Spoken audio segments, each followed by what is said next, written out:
해상 침투 계획 최종안 아직도 수정 못했나? 내가 오늘 오전까지 끝내라고 했을 텐데 정신 안 차려. 죄송합니다. 처장님, 지금 최종 기상 데이터를 반영 중입니다. 젊은 소령은 땀을 뻘뻘 흘리며 보고했지만 최우혁은 귀찮다는 듯 손을 휘저었다. 그의 얼굴에는 새로운 사령관에 대한 노골적인 불만과 경멸이 가득했다. 그의 목소리가 주변을 울렸다. 데이터는 무슨 놈의 데이터? 새로 오는 양반이 여자라는데 이런 복잡한 걸 알기나 하겠어. 그냥 형식만 갖춰서 올리면 되는 걸 가지고 하루 종일 붙들고 있으니 요즘 특전사는 빠져가지고. 그의 비아냥거리는 목소리에는 마치 거대한 바위처럼 단단한 성차별적 편견이 담겨 있었다. 주변의 모든 장교들은 그저 입을 굳게 다문 채 고개만 숙일 뿐이었다. 최우혁의 말에 토를 달 수 있는 사람은 아무도 없었다. 한바탕 부하들을 몰아쓴 최우혁은 그제야 복도 한쪽에 놓인 방문개경 의자에 앉아있는 여성을 발견했다. 편안한 검은색 재킷의 청바지를 입고 조용히 앉아있는 그녀. 긴 웨이브진 짙은 갈색 머리칼은 그녀의 부드러운 하얀 피부와 대조를 이루었고 깊고 우울해 보이는 갈색 눈동자는 그가 알던 어떤 군인의 눈빛보다도 더 깊고 고요했다. 그녀는 그를 보고도 미동조차 하지 않았다. 그의 심기가 정통으로 건드려졌다.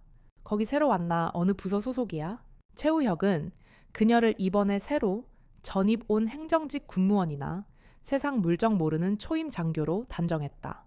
아마도 사령관 교체 시기에 맞춰 발령받은 한낱 계집애일 것이라고 지레짐작했다. 그의 거만한 목소리는 복도 전체에 울려 퍼졌다. 하지만 한지인은 아무 말 없이 그를 올려다보기만 했다. 그녀의 눈빛은 고요했지만 모든 것을 꿰뚫어 보는 듯한 깊이를 가지고 있었다. 최우혁은 그녀의 침묵을 자신의 권위에 대한 무언의 반항으로 받아들였다. 어허, 이 사람 봐라. 대답 안 해? 요즘은 군기가 아주 바닥이구만. 쌍화차나 한 잔 가져와. 신임이면 그 정도 눈치는 있어야지. 기운 없으니 아주 진하게 타오란 말이야. 그는 마치 부하 직원을 부리듯 손가락을 까닥거렸다. 주변의 공기가 순간 얼어붙었다. 몇몇 젊은 장교들은 저 여성이 누구인지 모르지만 최우혁의 무례하고 시대착오적인 태도에 당혹감을 감추지 못했다. 한지인은 여전히 자리에서 일어나지 않았다. 그녀는 천천히 그리고 아주 또렷하게 입을 열었다. 제가 왜 그래야 하는지 이유를 여쭤봐도 되겠습니까? 그녀의 목소리는 크지 않았지만 복도 전체를 울릴 만큼 단단하고 명료했다. 최우혁의 얼굴이 붉게 달아올랐다. 감히 하급자 따위가, 그것도 여자라는 존재가 자신의 면전에서 이유를 물은 것이다. 그는 이것이 특전사의 기강을 무너뜨리는 하극상이자 자신의 자존심에 대한 정면 도전이라고 생각했다. 그는 한지희에게 성큼 다가와 그녀를 내려다보며 목소리를 낮게 깔았다. 분노로 이가 갈리는 소리가 들리는 듯했다. 뭐라고 했어? 지금 여기가 어딘 줄 알고 버릇없이. 그의 시선이 한지희의 얼굴을 훑었다. 하지만 그 안에 담긴 꺾이지 않을 듯한 눈빛이 그의 분노에 기름을 부었다. 그는 순간 이성을 잃었다. 자신에게 굴복하지 않는 여성에 대한 뿌리 깊은 혐오와 특전사 특유의 마초적인 문화가 뒤섞여 터져 나왔다. 내가 뭘 믿고 이러는지는 모르겠다만 쌍화차나 가져와 이 계집년아. 안 되면 되게 하라는 신조가 살아 숨쉬는 특전사 심장부에서 울려 퍼지기에는 너무나도 추악하고 모욕적인 단어였다. 그 말이 울려 퍼지는 순간 시간은 멈췄다. 주변에 있던 모든 검은 베레모들은 숨 쉬는 것조차 잊었다. 차마 귀를 의심할 만한 폭언이었다. 일부는 경악했고 일부는 차마 고개를 들지 못했다. 최우혁의 측근들조차 그의 도를 넘은 언사에 당황한 기색이 역력했다. 하지만 폭언의 정중앙에 서 있는 한지희는 표정 하나 변하지 않았다. 그녀는 분노하지도 당황하지도 슬퍼하지도 않았다. 그저 의자에서 천천히 일어섰다. 그리고 자신보다 머리 하나는 더 큰 최우혁의 눈을 정면으로, 아주 정면으로 마주 보았다. 그녀의 눈빛은 더 이상 고요하지 않았다. 그 안에는 차갑게 얼어붙은 분노와 상대를 꿰뚫어 보는 듯한 서늘한 권위가 담겨 있었다. 최우혁은 자신도 모르게 움찔했다. 일개 하급자라고 생각했던 여자의 눈빛에서 느껴지는 압도적인 기세에 순간적으로 말문이 막혔다. 한지희는 아무 말도 하지 않았다. 그녀는 그저 최우혁의 얼굴과 그의 가슴에 달린 수많은 훈련 휘장과 대령 계급장, 그리고 그 뒤에서 어쩔 줄 몰라 하는 장교들의 얼굴을 차례로 아주 천천히 훑어보았다. 마치 이 순간의 모욕과 이 비겁한 얼굴들을 자신의 기억 속에 영원히 각인하려는 듯이. 그리고 그녀는 몸을 돌려왔을 때와 마찬가지로 조용히 하지만 위험 있는 걸음으로 복도 저편으로 사라졌다. 그녀의 뒷모습을 보며 최우혁은 뒤늦게 가슴 한구석에서 싸늘한 불안감이 싹트는 것을 느꼈다. 하지만 그는 애써 그 불안감을 떨쳐내며 헛기침과 함께 소리쳤다. 뭘 쳐다봐 하던 일이나 똑바로 해. 그는 몰랐다. 자신이 방금 내뱉은 한마디가 자신이 평생을 바쳐 쌓아 올린 특전 용사라는 자부심의 성을 송두리째 무너뜨릴 거대한 폭풍의 기폭제가 되었다는 것을. 그리고 그 폭풍의 이름이 바로 한지희라는 것을. 다음 날 아침 특수전사령부 연병장은 새로운 사령관을 맞이하기 위해 도열한 검은 베레모들로 가득 찼다. 사령부 직할 부대는 물론 각 공수특전여단 지휘관들까지 모두 참석한 장엄한 광경이었다. 최우혁 대령은 작전처장으로서 단상 가장 가까운 곳에 서 있었다. 밤새 어제의 일이 머릿속을 떠나지 않아 뒤숭숭했지만 그는 애써 태연한 척했다. 어차피 얼굴도 모르는 행정군무원일 뿐 별일이야 있겠냐며 스스로를 위안하고 자신의 행동을 정당화했다. 군악대의 웅장한 연주와 함께 사령관 이취임식이 시작되었다. 전임 사령관의 이임사가 끝나고 드디어 신임 사령관이 단상으로 올라설 차례였다. 장내 아나운서의 힘찬 목소리가 연병장에 울려 퍼졌다. 신임 특수전사령관 한지희 중장님께서 입장하시겠습니다. 모든 이의 시선이 집중된 가운데 단상으로 향하는 인물의 모습에 최우혁은 자신의 눈을 의심했다. 어제 자신이 계집년이라 모욕하며 쌍화차를 타오라고 명령했던 바로 그 여성이었다. 어제의 평범한 사복이 아닌 어깨에 빛나는 별 3개가 선명한 특전사 중장 전투복을 입은 채였다. 그녀는 흐트러짐 없는 자세와 모든 것을 압도하는 위험 있는 걸음으로 단상을 향해 걸어오고 있었다. 최우혁의 머릿속은 하얗게 비었다. 심장이 땅 밑으로 꺼지는 것 같았고 다리가 후들거렸다. 식은땀이 등줄기를 타고 흘렀다. 어제의 오만과 폭언이 주마등처럼 스쳐 지나갔다. 그는 자신이 무슨 짓을 저질렀는지 그제야 깨달았다. 이것은 단순한 실수가 아니었다. 특전 용사로서 그리고 한 인간으로서 저지를 수 있는 최악의 과오였다. 한지희 중장은 단상에 올라 연병장을 가득 메운 검은 베레모드를 천천히 둘러보았다. 그리고 그녀의 시선은 정확히 최우혁에게 멎었다. 어떠한 감정도 담겨있지 않은 지극히 사무적이고 차가운 시선이었다. 하지만 최우혁에게는 그 시선이 수천 개의 칼날이 되어 심장을 찌르는 것 같았다. 그는 차마 고개를 들지 못하고 시선을 아래로 떨구었다. 취임사는 짧고 강렬했다. 마치 대테러 작전의 첫 격발처럼. 대한민국 특수전사령관 중장 한지희. 나는 오늘 이 자리에서 여러분에게 달콤한 약속이나 화려한 구호를 외치지 않겠습니다. 나의 임무는 단 하나. 우리 특전사를 적이 가장 두려워하고 국민이 가장 신뢰하는 세계 최강의 특수부대로 만드는 것입니다. 안 되면 되게 하라는 우리의 신조 그대로 불가능한 임무를 완수하고 조국이 부르면 가장 먼저 적의 심장에 비수를 꽂는 조직. 그것이 내가 추구하는 유일한 목표입니다. 그녀의 목소리에는 한치의 흔들림도 없었다.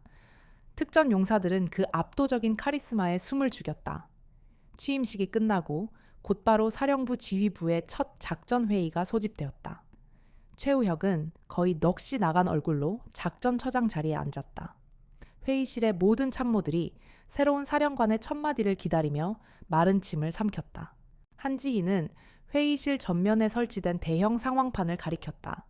상황판에는 가상의 적 핵심 시설에 대한 복합 침투 작전 계획이 복잡한 도표와 영상으로 펼쳐져 있었다. 작전처장, 현재 수립된 작전 계획 247의 핵심 내용과 문제점에 대해 보고하라. 한지희는 의도적으로 최우혁을 지목했다. 최우혁은 당황했지만 애써 평정을 가장하며 자리에서 일어나 보고를 시작했다. 예, 사령관님. 본 계획은 707 특임단과 3여단 정찰대 요원들이 고고도 강화 및 잠수정 침투를 통해 적의 지휘 시설을 파괴하는 것을 목표로. 퇴출 계획은?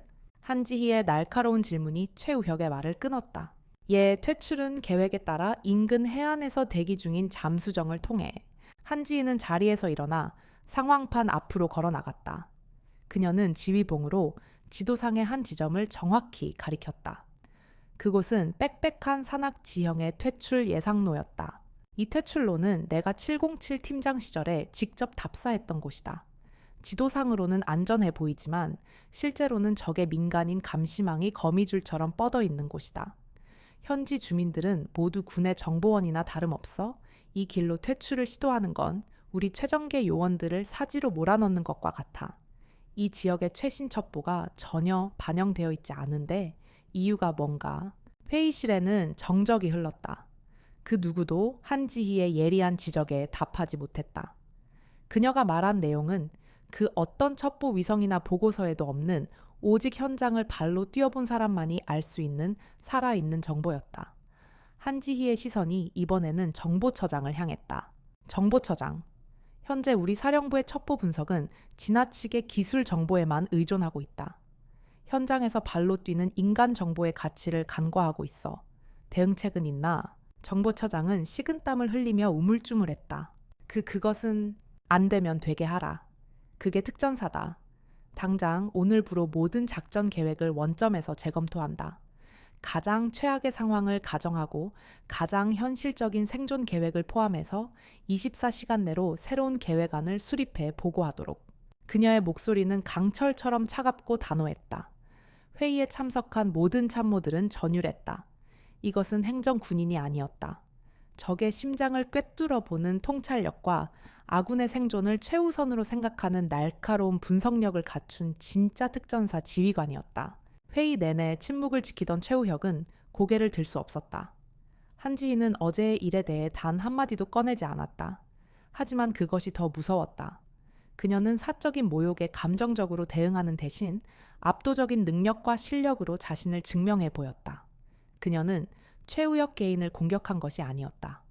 그가 특전사의 전통이라 믿어온 낡고 안일한 시스템 전체를 그 근본부터 뒤흔들고 있었다. 회의가 끝나고 텅 빈 회의실 한지희는 최우혁을 조용히 불렀다. 최 대령, 예, 사령관님. 내일 아침까지 작전처장 개인의 거취에 대해 서면으로 보고하도록. 이상. 그녀는 그 말만 남기고 자신의 집무실로 향했다. 거취를 보고하라는 말은 사실상의 보직 해임 통보나 다름없었다. 최우혁은 차가운 회의실에 홀로 남아 자신의 특전사 인생이 가장 치욕적인 방식으로 끝나가고 있음을 직감했다. 그러나 그의 마음 한구석에서는 분노와 굴욕감이 독버섯처럼 자라나고 있었다. 이대로 물러설 수는 없다. 절대로. 그의 눈빛이 독하게 변해가고 있었다.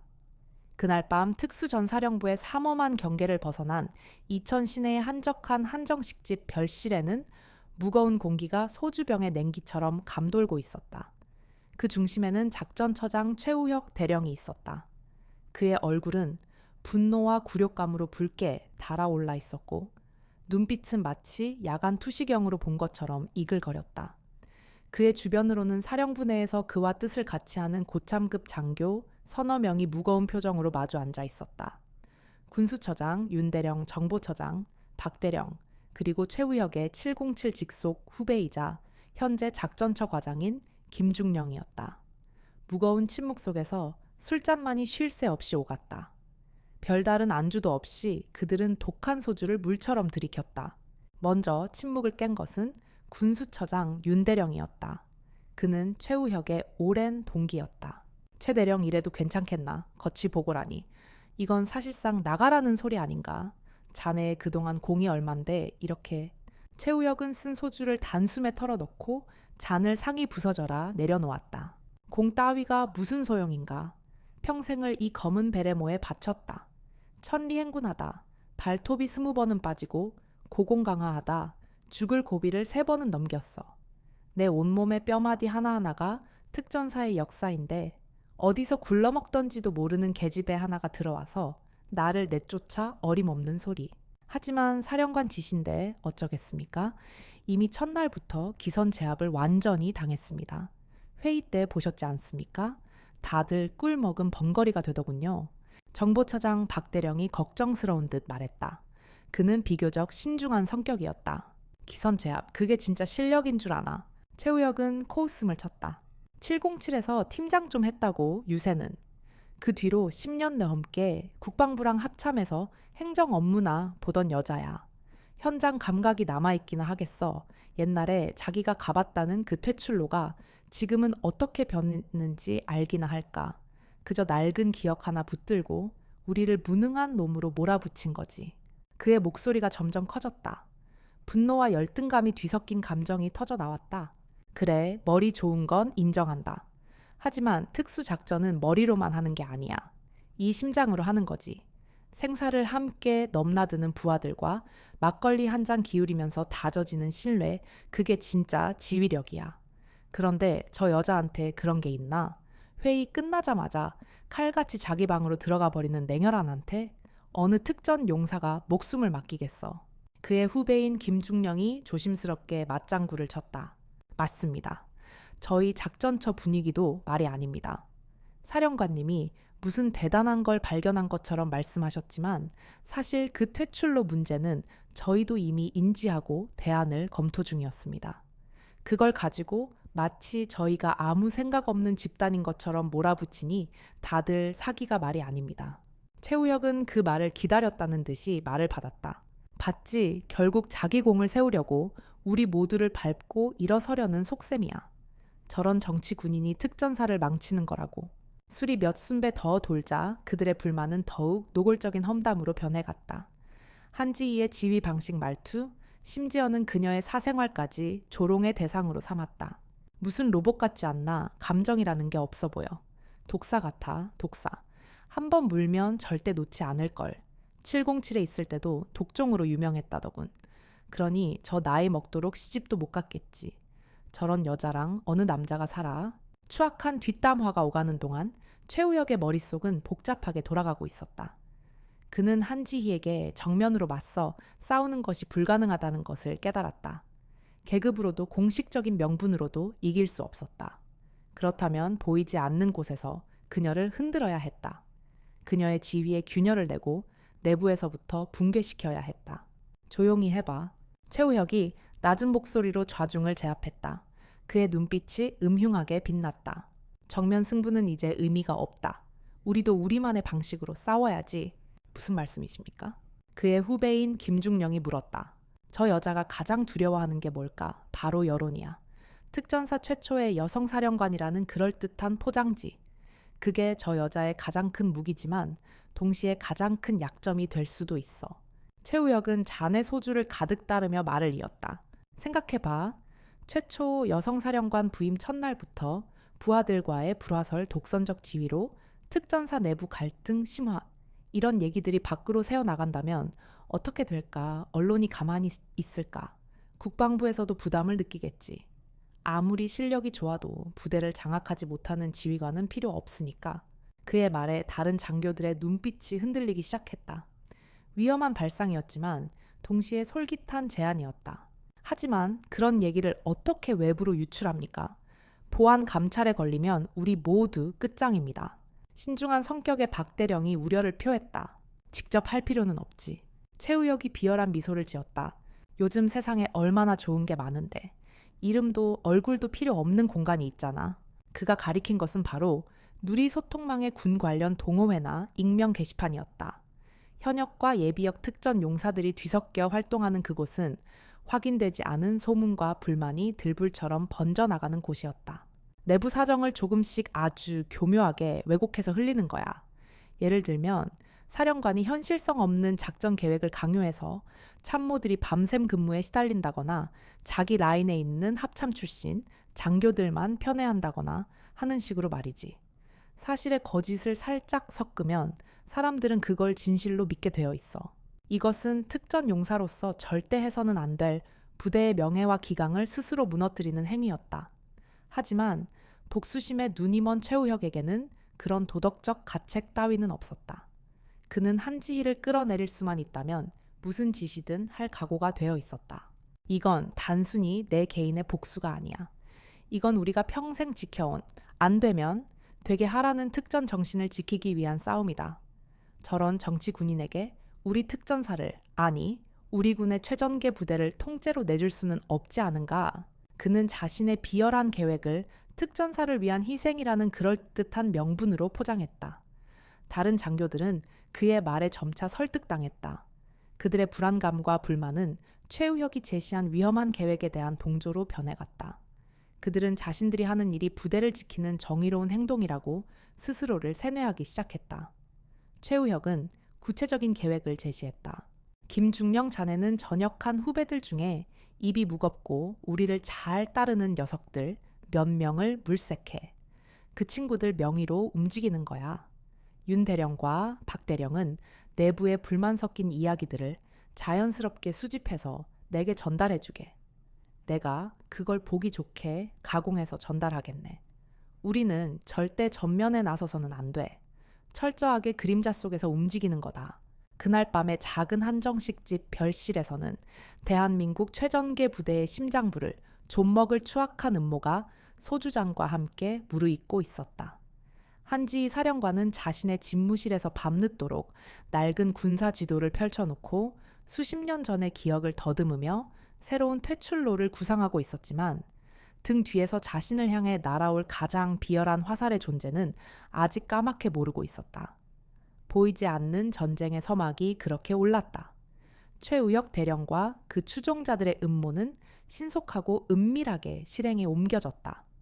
김중령이 포섭한 전역자들은 다른 사람 명의의 휴대전화와 공공무선 통신망을 이용해 글을 게시하기 시작했다. 최우혁이 교묘하게 가공한 정보들이었다. 첫 번째 글은 예비역 특전 용사들이 가장 많이 활동하는 인터넷 동호회 특전 동지회 익명 게시판에 올라왔다. 현역 간부가 전하는 사령부 내부 소식이라는 자극적인 제목이었다. 제목 특전사 신임 사령관 이대로 괜찮은가? 내용 특전사 최초의 여성 사령관이라고 해서 내심 기대가 컸습니다. 하지만 현실은 참담합니다. 부임 첫날부터 자기소개도 없이 작전 회의를 소집하더니 현실과 동떨어진 낡은 경험담만 늘어놓으면서 수십 년간 현장을 지켜온 베테랑 참모들을 무능한 사람 취급했습니다.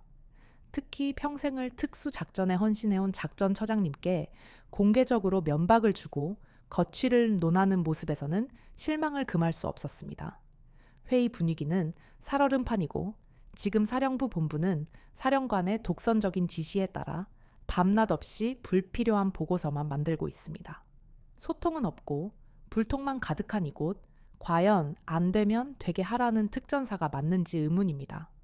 707 출신이라고는 하지만 대부분의 군 생활을 행정부서에서 보낸 분이라 그런지 야전의 생리를 전혀 이해하지 못하는 것 같아 답답합니다. 글은 교묘했다. 명백한 허위, 사실은 없었다. 다만 일어난 사실들을 철저히 최우혁의 시각에서 왜곡하고 악의적인 추측을 덧붙였다. 공개, 면박, 독선적 지시, 행정군인 같은 자극적인 단어들은 특전 용사들의 자존심을 건드리기에 충분했다. 반응은 즉각적이고 폭발적이었다. 수많은 댓글이 달리기 시작했다. 거봐라, 내가 이럴 줄 알았다.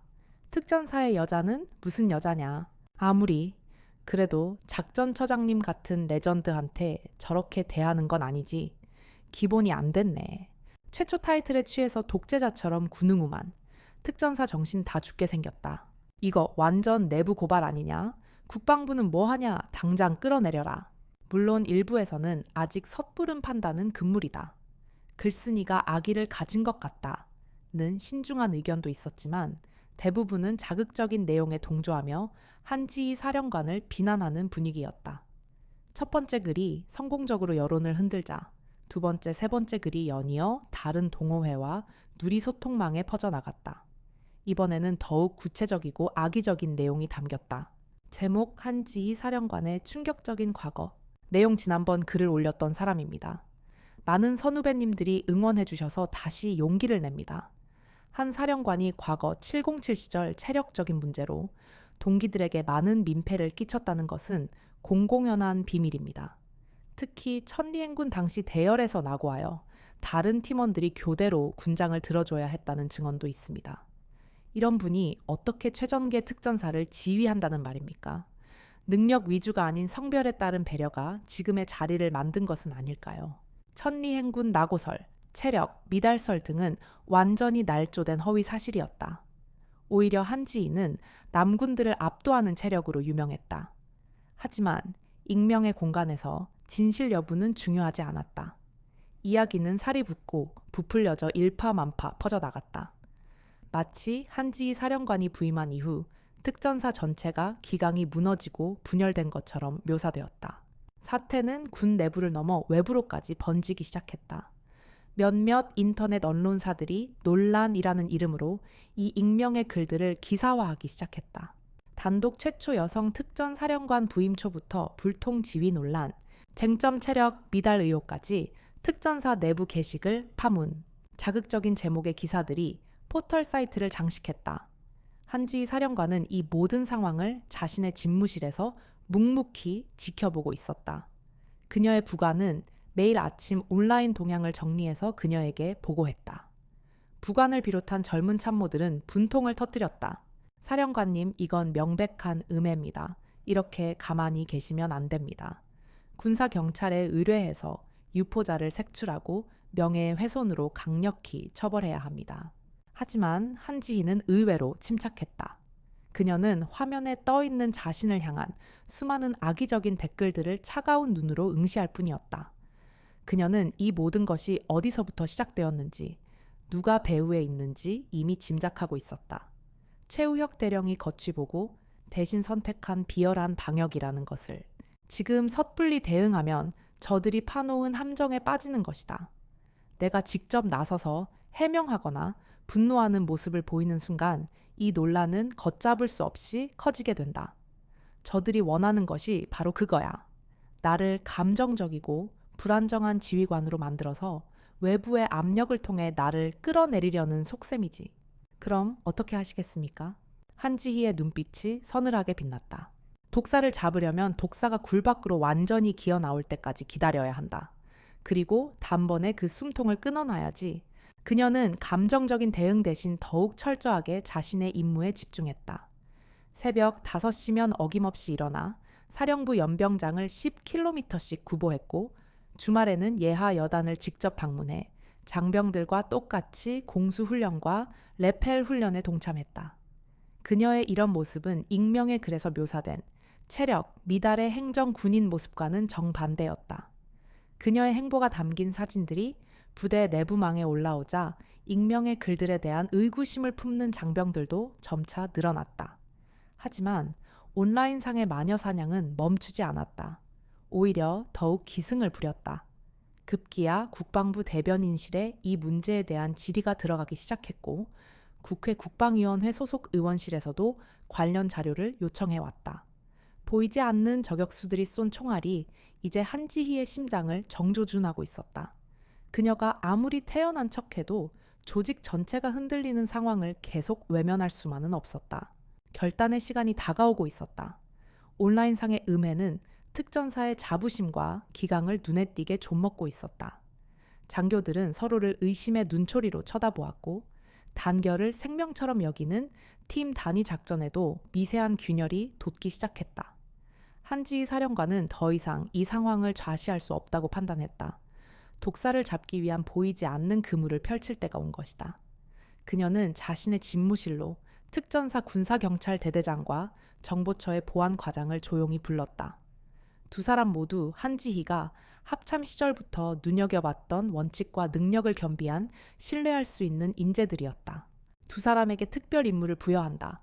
한지희의 목소리는 낮고 단호했다. 집무실에는 무거운 긴장감이 흘렀다.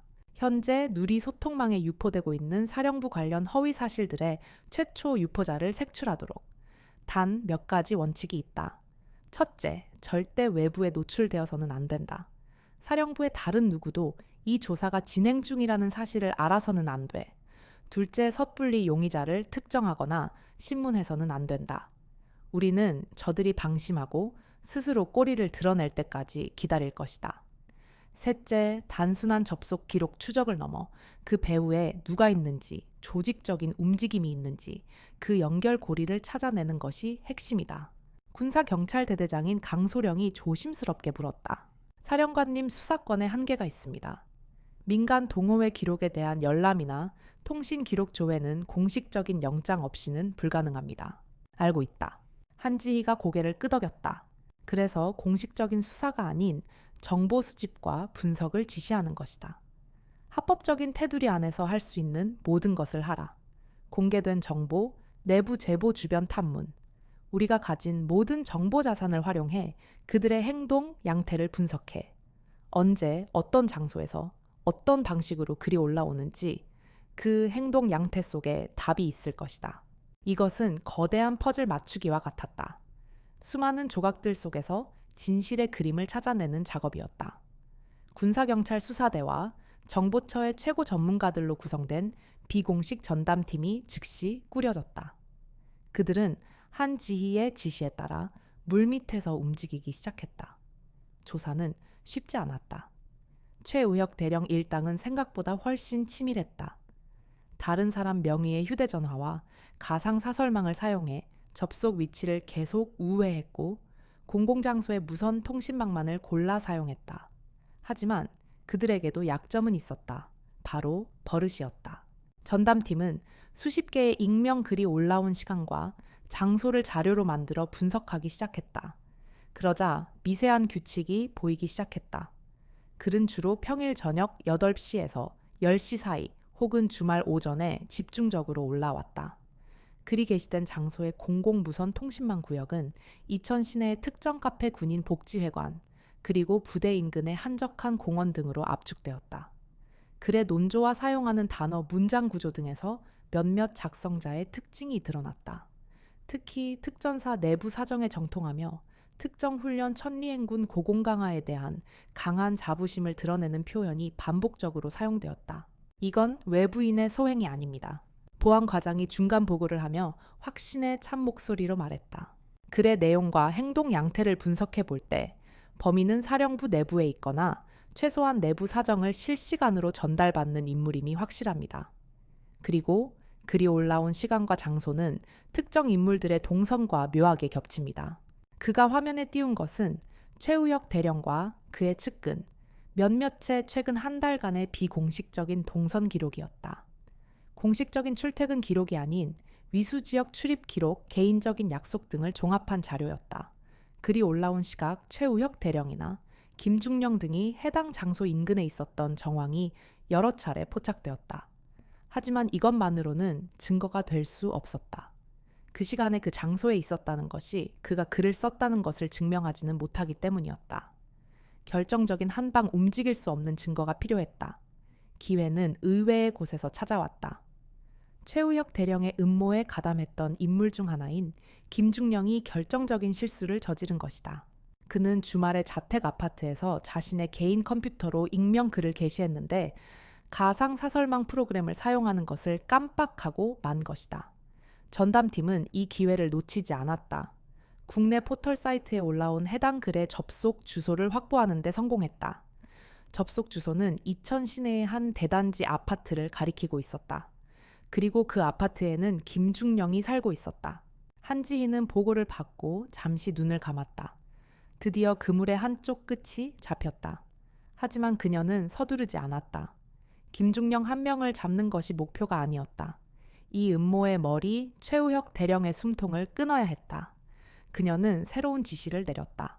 김중령을 24시간 주시하라. 그의 통신 내역과 쪽지 사용 양태를 살펴봐. 분명히 배후와 연락을 취할 것이다. 며칠 뒤 초조해진 김중령이 최우혁 대령에게 보낸 비밀 쪽지 내용이 포착되었다. 김중령 처장님 일이 좀 이상하게 돌아가는 것 같습니다. 괜히 우리가 한 짓이 들통나는 건 아닐까요? 최우혁, 무슨 소리야? 김칫국부터 마시지 마. 증거도 없는데 어쩔 건데 그냥 계획대로 계속 진행해. 김중령 그래도 불안합니다. 다음 글은 언제쯤 올릴까요? 최우혁 언론에서 관심을 보일 때까지 계속해야지. 이번 주말쯤에 사령관의 무리한 훈련 지시로 707 요원, 부상 속출 같은 자극적인 걸로 하나 더 터뜨려. 그래야 국방부 놈들이 움직이지. 쪽지 내용은 충격적이었다. 그들의 음모는 단순한 비방을 넘어 국가 안보의 근간인 특전사의 신뢰를 무너뜨리기 위해 최정계 요원들의 부상까지 날조하려는 단계에 이른 것이다. 이것이 바로 한지희가 기다리던 움직일 수 없는 증거였다. 더 이상 용납할 수 없는 명백한 궁의 문란 행위이자 특전사의 명예를 더럽히는 범죄였다. 한지희는 모든 증거 자료를 보고받고 자신의 집무실에서 창밖의 어둠을 응시했다. 이천의 밤하늘은 유난히 고요했다. 하지만 내일 아침 특수전사령부에는 역사상 가장 거대한 폭풍이 몰아칠 것이었다. 한지희는 차갑게 분노했다. 그러나 그녀의 얼굴에는 어떤 감정도 드러나지 않았다. 그녀는 이미 모든 결정을 내렸다. 보이지 않는 그물은 팽팽하게 당겨졌고 이제 그 안에 갇힌 독사들을 처리할 시간이었다. 다음 날 아침 특수전사령부 대회의실에는 전례 없는 긴장감이 감돌았다. 한지희 사령관의 지시로 특전사 전체 주요 지휘자 회의가 소집되었다. 각 여단장들과 707특임 단장까지 화상으로 연결된 그야말로 특전사의 모든 지휘관이 모인 자리였다. 작전처장 최우혁 대령은 평소와 다름없는 위압적인 표정으로 자신의 자리에 앉아 있었다.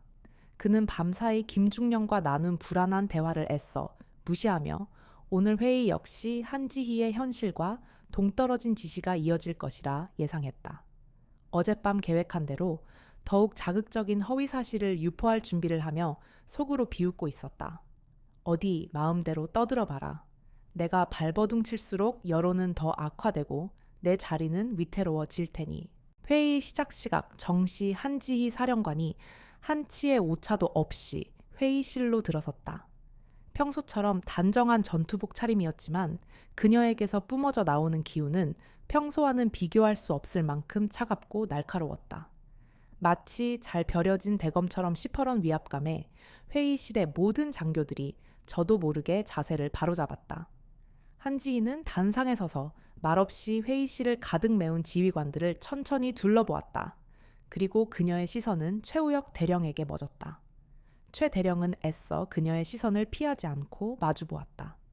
마지막 남은 특전 용사의 자존심이라 생각했다. 오늘 회의는 작전 현안 토의가 아니다. 한지희의 첫마디에 모두가 의아한 표정을 지었다. 지난 몇 주간 우리 안 되면 되게 하라는 특전사의 명예를 더럽히고 조직의 기강을 무너뜨린 아주 심각한 사건에 대해 이야기하려 한다. 그녀의 말에 최우혁 대령의 심장이 철렁 내려앉았다. 설마 하던 불안감이 현실이 되는 순간이었다. 한지희는 회의실 전면에 대형 화면을 향해 손짓했다. 화면에는 그동안 인터넷 동호회를 달궜던 익명의 비방 글들이 하나씩 나타나기 시작했다. 불통지휘, 행정군인, 천리행군 나고설 등 회의실 곳곳에서 낯직한 탄식과 분노의 숨소리가 터져 나왔다. 모두가 알다시피 이 글들은 우리 특전사의 사기를 저하시키고 국민의 신뢰를 잃게 만든 악성 유언비어들이다. 나는 이 글을 작성하고 유포한 자가 단순한 불만 분자가 아니라 명백한 목적을 가지고 조직적으로 군을 와해시키려는 적대 세력에 준하는 자라고 판단했다. 그녀는 말을 잠시 끊고 다시 한번 최우혁 대령을 쏘아보았다. 그래서 조사를 지시했다. 군사경찰과 정보처의 합동으로 이 비열한 익명의 저격수가 누구인지 추적했다. 화면이 바뀌었다. 특정 접속 주소와 기록 공공무선 통신망의 위치 자료가 복잡한 도표로 나타났다. 그리고 그 자료는 단 한 사람을 가리키고 있었다. 작전처 소속 김중령의 자택 아파트였다. 김중령의 얼굴이 새하얗게 질렸다. 그는 최우혁 대령을 절망적인 눈빛으로 쳐다봤지만 최우혁은 그를 외면했다. 작전처 김중령은 자신의 자택에서 개인 컴퓨터를 이용해 사령관과 특전사 조직을 비방하는 글을 게시했다. 이는 명백한 군 기밀 유출 시도이자 상관 명예훼손에 해당한다. 한지희의 선언에 회의실은 충격에 휩싸였다. 하지만 이것은 시작에 불과했다. 하지만 김중령은 혼자가 아니었다. 화면이 다시 바뀌었다. 이번에 나타난 것은 최우혁 대령과 김중령이 주고받은 비밀 쪽지 내용이었다. 최우혁 언론에서 관심을 보일 때까지 계속해야지. 이번 주말쯤에 사령관의 무리한 훈련 지시로 707 요원 부상 속출 같은 자극적인 걸로 하나 더 터뜨려. 그래야 국방부 놈들이 움직이지. 쪽지 내용이 화면에 선명하게 드러나는 순간 회의실의 공기는 완전히 얼어붙었다. 경악과 분노, 그리고 배신감. 모든 지휘관들이 믿을 수 없다는 표정으로 자신들의 선배이자 동료인 최우혁 대령을 쳐다보았다. 한평생 최고의 특전 용사임을 자부하던 사람의 추악한 민낯이 만천에 공개되는 순간이었다. 최우혁 대령의 얼굴에서 모든 핏기가 사라졌다. 그는 자리에서 벌떡 일어나 고함을 질렀다. 거짓말이야. 저건 조작된 거야. 내년이 나를 쫓아내려고 함정을 판 거라고. 그는 이성을 잃고 한지희에게 내년이라는 막말까지 내뱉었다. 하지만 그 누구도 그의 발악에 동조하지 않았다. 그의 추한 모습은 화면에 떠있는 증거의 신빙성을 더욱 높여줄 뿐이었다. 한지희는 그의 발악에도 눈 하나 깜짝하지 않았다. 그녀는 오히려 싸늘한 연민이 담긴 눈으로 그를 바라보며 말했다. 작전처장 최우혁 대령. 당신은 특전 용사로서의 명예를 스스로 내던졌을 뿐만 아니라 국가의 가장 중요한 비대칭 전력인 특전사의 지휘체계를 사적인 복수심으로 무너뜨리려 했다. 심지어 생사고락을 함께하는 전우들의 부상까지 거짓으로 꾸며내려 한 당신의 행위는 그 어떤 이유로도 용서받을 수 없는 이적 행위다. 그녀는 회의실 전체를 향해 그리고 화상으로 연결된 모든 지휘관을 향해 선언했다. 나는 오늘부로 김중령과 작전처장 최우혁 대령을 모든 직위에서 즉시 해제한다. 두 사람은 군사경찰에 의해 즉시 구금되며 군법에 따라 엄중한 처벌을 받게 될 것이다. 또한 이들의 비행에 동조하거나 방관한 자들 역시 철저한 조사를 통해 그에 상응하는 책임을 묻겠다. 그녀의 목소리는 회의실을 넘어 특전사 전체에 울려 퍼지는 듯한 단호한 선언이었다. 군사경찰은 즉시 피의자들을 연행하라. 한지희의 명령에 회의실 뒷문에서 대기하고 있던 군사경찰들이 들어와 굳어진 얼굴의 최우혁 대령과 김중령에게 다가갔다. 최우혁 대령은 마지막까지 발버둥 쳤지만 건장한 군사경찰들에게 양팔이 붙들려 무력하게 끌려나갔다. 평생을 호령하던 사령부에서 가장 치욕스러운 모습으로 퇴장하는 순간이었다. 그가 끌려나간 뒤 회의실에는 무거운 침묵만이 흘렀다. 한지희는 착잡한 표정으로 남아있는 지휘관들을 둘러보았다. 오늘 이 자리는 특전세계는 치욕의 날로 기록될 것이다. 하지만 동시에 골마 터진 환부를 도려내고 새로운 부대로 거듭나는 변화의 시작점이 되어야 한다. 나는 여러분에게 묻고 싶다. 우리는 무엇 때문에 이 검은 베레모를 쓰고 있는가? 개인의 영달과 낡은 자존심 때문인가? 아니면 국가와 국민에 대한 무한한 충성과 전우에 대한 절대적인 신뢰 때문인가? 각자 자신의 가슴에 손을 얹고 답하기 바란다. 그녀의 진심 어린 질책과 호소에 고개를 숙이는 지휘관들이 많았다. 심판의 날은 그렇게 끝났다. 특전사를 뒤덮었던 거대한 폭풍이 지나간 자리에 이제 새로운 질서와 희망의 씨앗이 뿌려질 준비를 하고 있었다. 최우혁 대령과 그의 추종자들이 숙청된 사건은 특전사에 거대한 충격파를 던졌다. 하지만 그 충격은 오래가지 않아 새로운 변화의 동력으로 바뀌기 시작했다. 한지희 사령관은 빈자리에 능력 있고 개혁적인 성향의 새로운 장교들을 발탁했다. 가장 먼저 달라진 것은 회의 분위기였다. 과거 최우혁 대령 같은 고참들이 주도하던 회의는 상명하복의 경직된 분위기 속에서 일방적인 지시와 질책만이 오가는 자리였다. 그 누구도 감히 다른 의견을 제시하지 못했다. 하지만 한지희 사령관이 주재하는 회의는 완전히 달랐다. 그녀는 결론을 정해놓고 이야기하는 법이 없었다. 대신 정확한 자료와 현황을 공유하고 참모들에게 끊임없이 질문을 던졌다. 김소령 자네가 실무자이니 더 잘 알겠지. 이번 고공강화 훈련 계획에 대해 어떻게 생각하나? 현장에서 적용하기에 무리가 따르는 부분은 없나? 이 대위 자네는 사묘단에서 중대장으로 근무했지. 중대원들이 겪는 가장 큰 어려움이 뭔가 계급에 상관없이 솔직하게 이야기해주게. 처음에는 다들 어색해하고 눈치를 봤다. 하지만 한지희가 진심으로 그들의 의견을 경청하고 합리적인 제안은 즉각 정책에 반영하는 모습을 보이자 분위기는 서서히 바뀌어갔다. 젊은 장교들과 부사관들이 용기를 내어 자신의 목소리를 내기 시작했다. 특히 이전에는 남성 중심의 위계 질서 속에서 침묵을 강요당했던 여군들의 변화가 두드러졌다. 그들은 한지희라는 위대한 본보기를 보며 자신감을 얻었고 누구보다 적극적으로 업무 개선에 대한 생각을 쏟아냈다. 사령관님, 현재 여군들의 방탄복이 남군용과 동일하게 보급되어 신체에 맞지 않아 활동에 제약이 많습니다.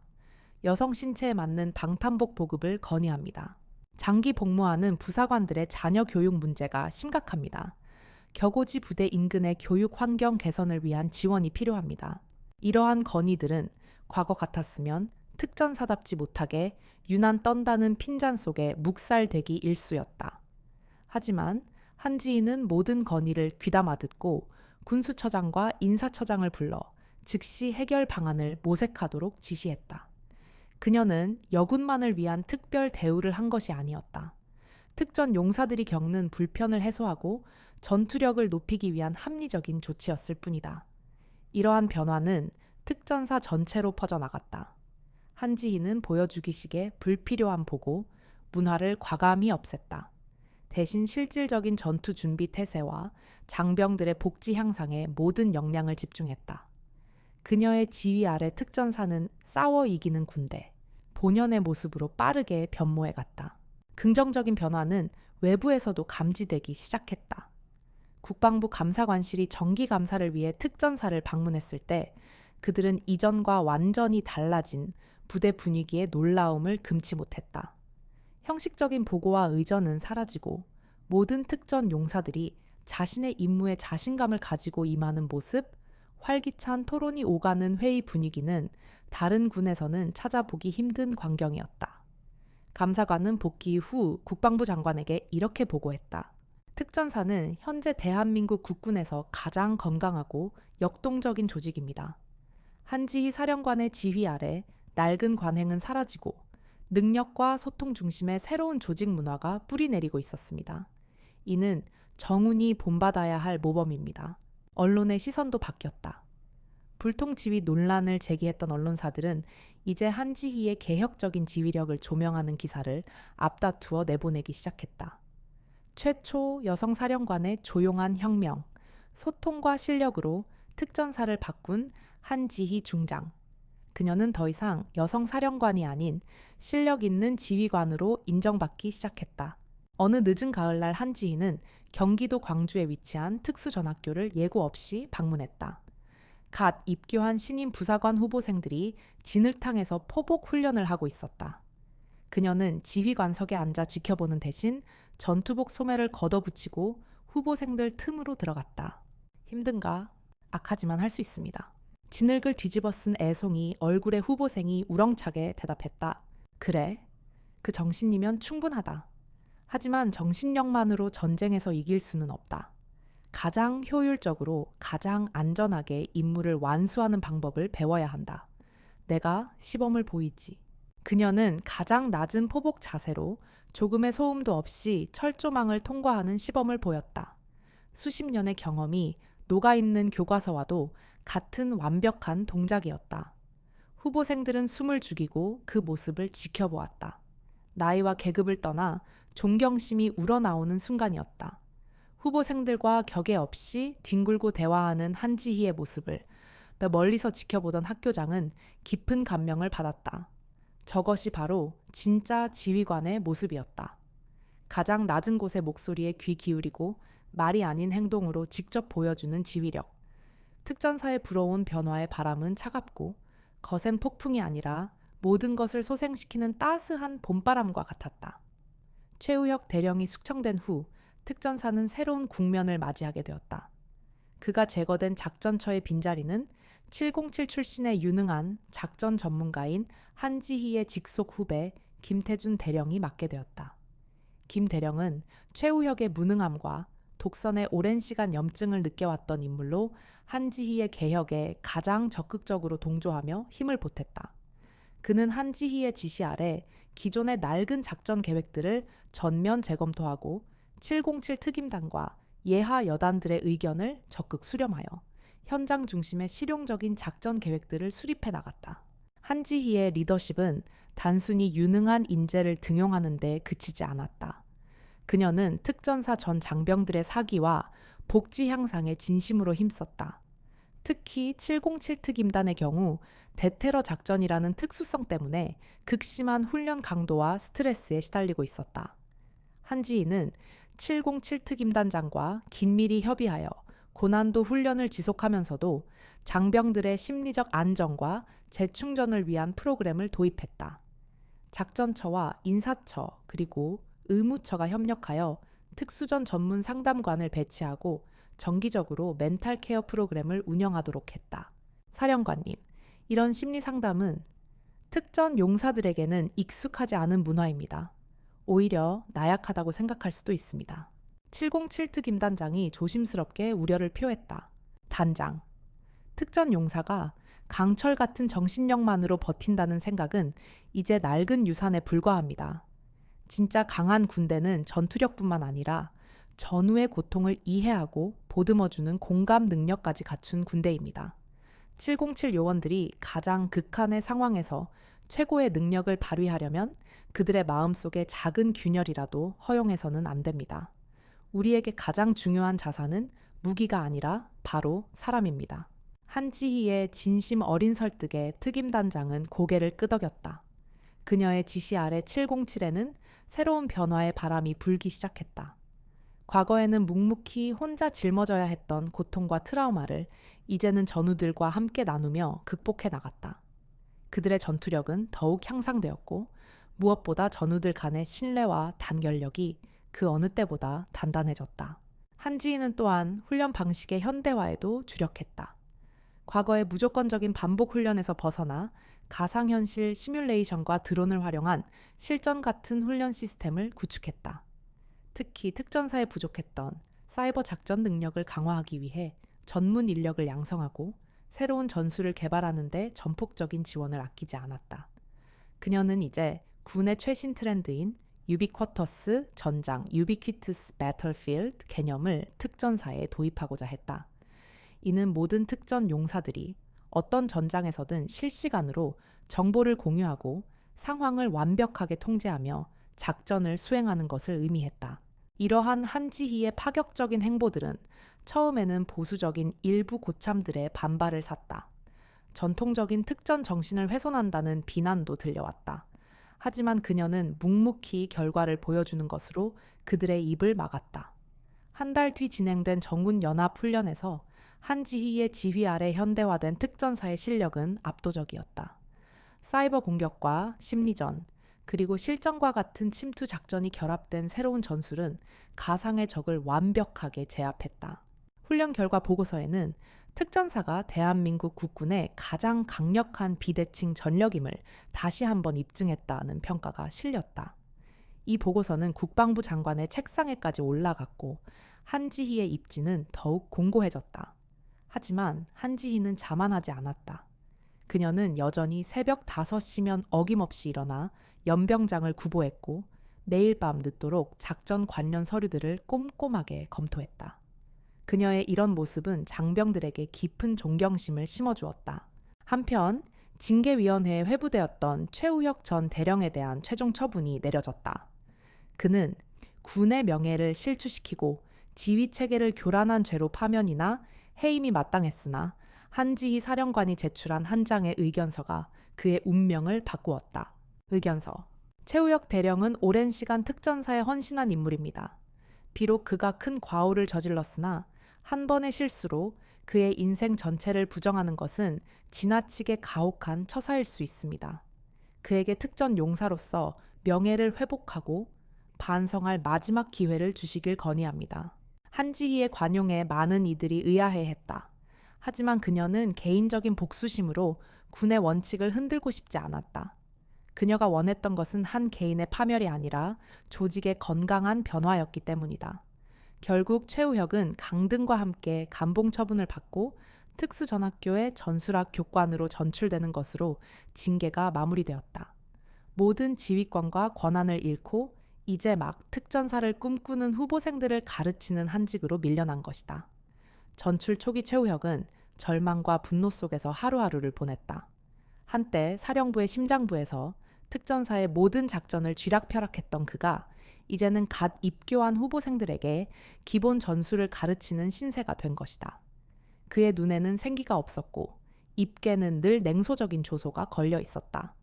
그는 후보생들을 향해 어차피 너희들은 707 근처에도 못 가 라고 독서를 퍼붓기 일쑤였고 그의 가르침은 경험 없는 후보생들에게는 너무나도 가혹하고 냉정하게만 느껴졌다. 하지만 시간이 지나고 안 되면 되게 하라를 외치며 자신의 한계에 도전하는 젊은 후보생들의 뜨거운 모습을 매일 마주하면서 그의 마음속에도 미세한 변화가 찾아오기 시작했다. 그는 후보생들에게 자신의 풍부한 야전 경험을 가르쳤다. 처음에는 무뚝뚝하고 냉소적이었지만 진심을 다해 침투 기술과 생존법을 가르치는 그의 모습에 후보생들은 점차 그를 따르기 시작했다. 그는 후보생들의 초롱초롱한 눈망울 속에서 자신이 까맣게 잊고 있었던 특전 용사로서의 첫 마음 순수했던 열정을 발견했다. 어느 날 한 여성 후보생이 교육이 끝난 후 그를 찾아와 조심스럽게 질문했다. 교관님, 제가 과연 707에 갈 수 있을까요? 여자라는 이유로 무시당하거나 편견에 부딪힐까봐 두렵습니다. 그 질문을 듣는 순간 최우혁은 마치 망치로 머리를 한 대 얻어맞은 듯한 충격을 받았다. 과거 자신이 한지휘 사령관에게 했던 편견 가득한 말과 행동들이 떠올랐다. 그 끔찍한 모욕의 단어, 계집년이라는 말이 귓가에 맴돌았다. 그는 한참 동안 말이 없다가 깊은 한숨과 함께 입을 열었다. 그의 목소리는 이전과 달리 진솔하고 차분했다. 후보생, 두려워하지 마라. 너를 무시하는 사람이 있다면 그건 그 사람이 틀린 거지 네가 부족해서가 아니다. 나 같은 늙은 군인들이 만든 낡은 생각일 뿐이야. 그는 쓴웃음을 지으며 말을 이었다. 진정한 특전 용사는 성별이나 출신으로 결정되는 게 아니다. 얼마나 강한 정신력과 실력을 가졌느냐에 달려있는 거다. 그러니 쓸데없는 걱정일랑 접어두고 누구보다 뛰어난 실력을 갖추는 데만 집중해. 압도적인 실력 앞에서는 그 어떤 편견도 힘을 잃게 마련이니까. 내가 그걸 너무 늦게 깨달았지. 그의 조언은 책에서 배운 지식이 아닌 자신의 쓰라린 실패와 반성에서 우러나온 진심이었다.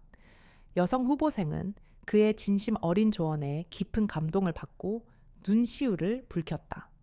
그날 이후 최우혁은 완전히 다른 사람이 되었다. 그는 자신의 과오를 진심으로 뉘우치고 후배들을 위해 자신이 할 수 있는 모든 것을 쏟아부었다. 특히 체력적으로나 심리적으로 힘들어하는 후보생들에게 따뜻한 조언자가 되어 주었다. 그는 자신의 실패담을 솔직하게 이야기하며 나처럼 되지 말라고 가르쳤다. 한때 사령부를 뒤흔들었던 그의 이름은 사람들의 기억 속에서 잊혀갔지만 특수전학교에서는 가장 인간적이고 존경받는 교관으로 조용히 기억되고 있었다. 한 사람의 완전한 개과천선이었다.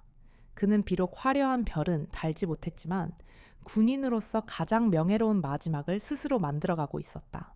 한편 한지휘 사령관은 최우혁 사건 이후로 군 내외부의 감시와 견제에 시달리고 있었다. 그녀는 국방부와 청와대의 일부 세력들이 이 사건을 여성 지휘관의 독선적인 숙청으로 규정하고 그녀의 지휘권을 흔들기 위한 또 다른 음모를 꾸미고 있다는 것을 알고 있었다.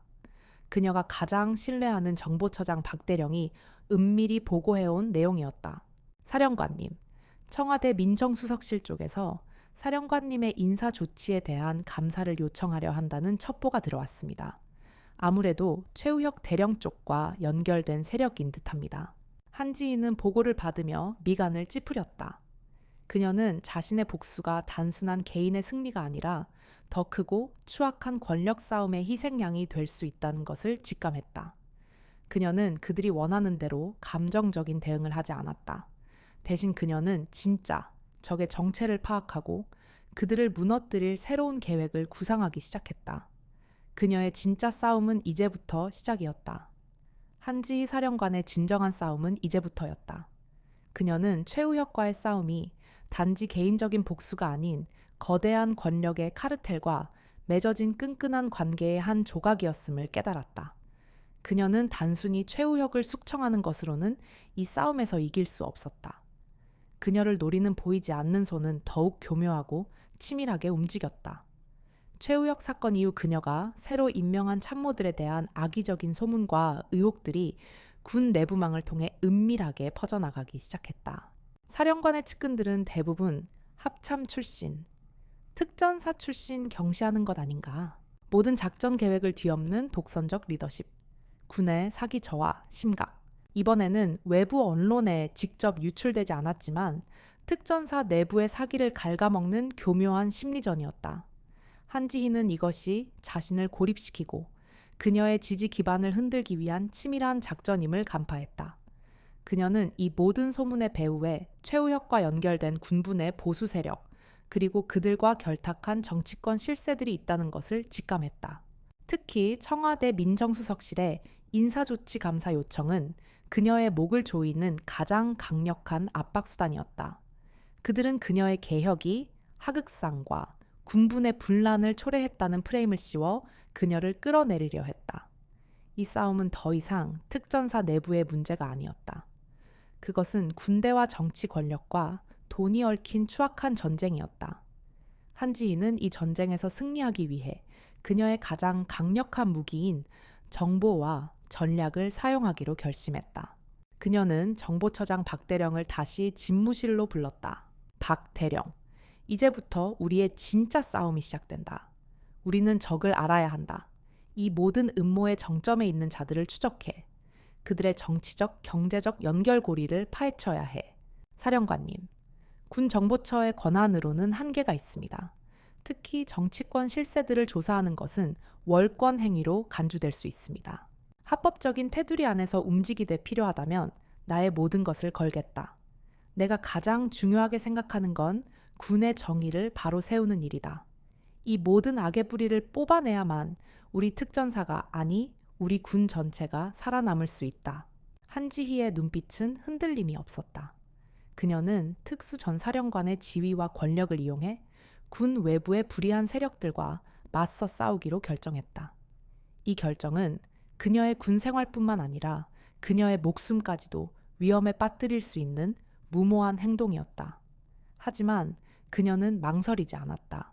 그녀는 자신이 707에 있을 때부터 숱한 생사의 갈림길에서 배운 한 가지 진리를 믿었다. 가장 강한 적은 눈에 보이지 않는 곳에 숨어 있다. 박대령은 한지희의 결단에 경의를 표하며 조심스럽게 물었다. 사령관님, 구체적으로 어떤 부분을 조사해야 합니까? 한지희는 자신의 책상 서랍에서 낡은 서류철 하나를 꺼냈다. 그녀가 707 특임단 시절 대테러 훈련 도중 발생한 한 가지 의문스러운 사건에 대한 보고서였다. 당시 언론에는 단순한 훈련 사고로 발표되었지만 한지희는 그 사건에 석연치 않은 점이 많다고 생각했다. 20년 전 경기도 파주에서 있었던 대테러 훈련 사고. 당시 훈련 도중 민간인 인질이 사망하는 사고가 있었다. 공식적으로는 우리 707 요원의 5인 사격으로 발표되었지만 나는 그렇게 생각하지 않는다. 당시 사건을 덮은 배우가 있을 것이다. 이 사건의 진실을 파헤쳐라. 그리고 이 사건의 진상 규명을 막았던 군 관계자들, 그리고 그들과 결탁했던 정치인들의 명단을 확보해야 한다. 이 사건이 바로 이 모든 음모의 뿌리일 수 있다. 박 대령은 놀라움을 금치 못했다. 20년 전의 사건, 그것은 이미 사람들의 기억 속에서 잊힌 과거였다. 하지만 한지희는 그 낡은 서류철 속에 숨겨진 진실이 그녀를 노리는 거대한 음모를 해체할 수 있는 실마리가 될 것이라 확신하고 있었다. 알겠습니다.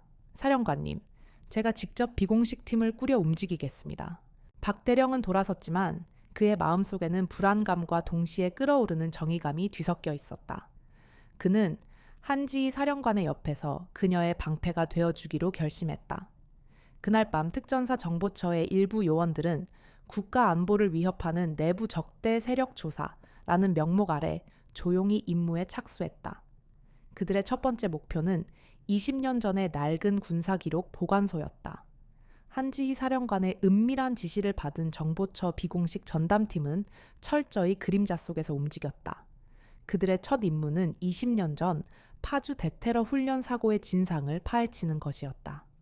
당시 사건 기록은 이미 기밀 해제되어 일반 문석에 보관되어 있었지만 핵심적인 내용은 모두 삭제되거나 조작되어 있었다. 하지만 한지희는 당시 사건을 조사했던 군사경찰대 소속 선배이자 현재는 민간인으로 전역해 조용히 살고 있는 한 남자를 기억하고 있었다. 그의 이름은 이진호 20년 전 사건의 진실을 파헤치려다 좌천당하고 결국 옷을 벗어야 했던 비운의 군인이었다. 한지희는 박대령에게 이진호의 행방을 추적해 접촉할 것을 지시했다. 박대령은 며칠간의 수소문 끝에 경기도 외곽의 한적한 시골 마을에서 은둔 생활을 하는 이진호를 찾아냈다. 이진호는 처음에는 박대령의 정체를 의심하며 경계했지만 한지희 사령관의 이름과 그녀가 사건에 대해 알고 있다는 사실을 전해 듣자 그의 눈빛이 흔들리기 시작했다. 한지희와 이진호의 비밀스러운 만남은 이천의 한 낡은 민가에서 이루어졌다. 이진호는 한지희를 보자마자 놀라움을 금치 못했다. 특전사 최초의 여성 사령관이라는 소문만 들었을 뿐 그가 알던 707의 독종 후배가 이렇게 높은 자리에 올랐으리라고는 상상도 못했던 것이다.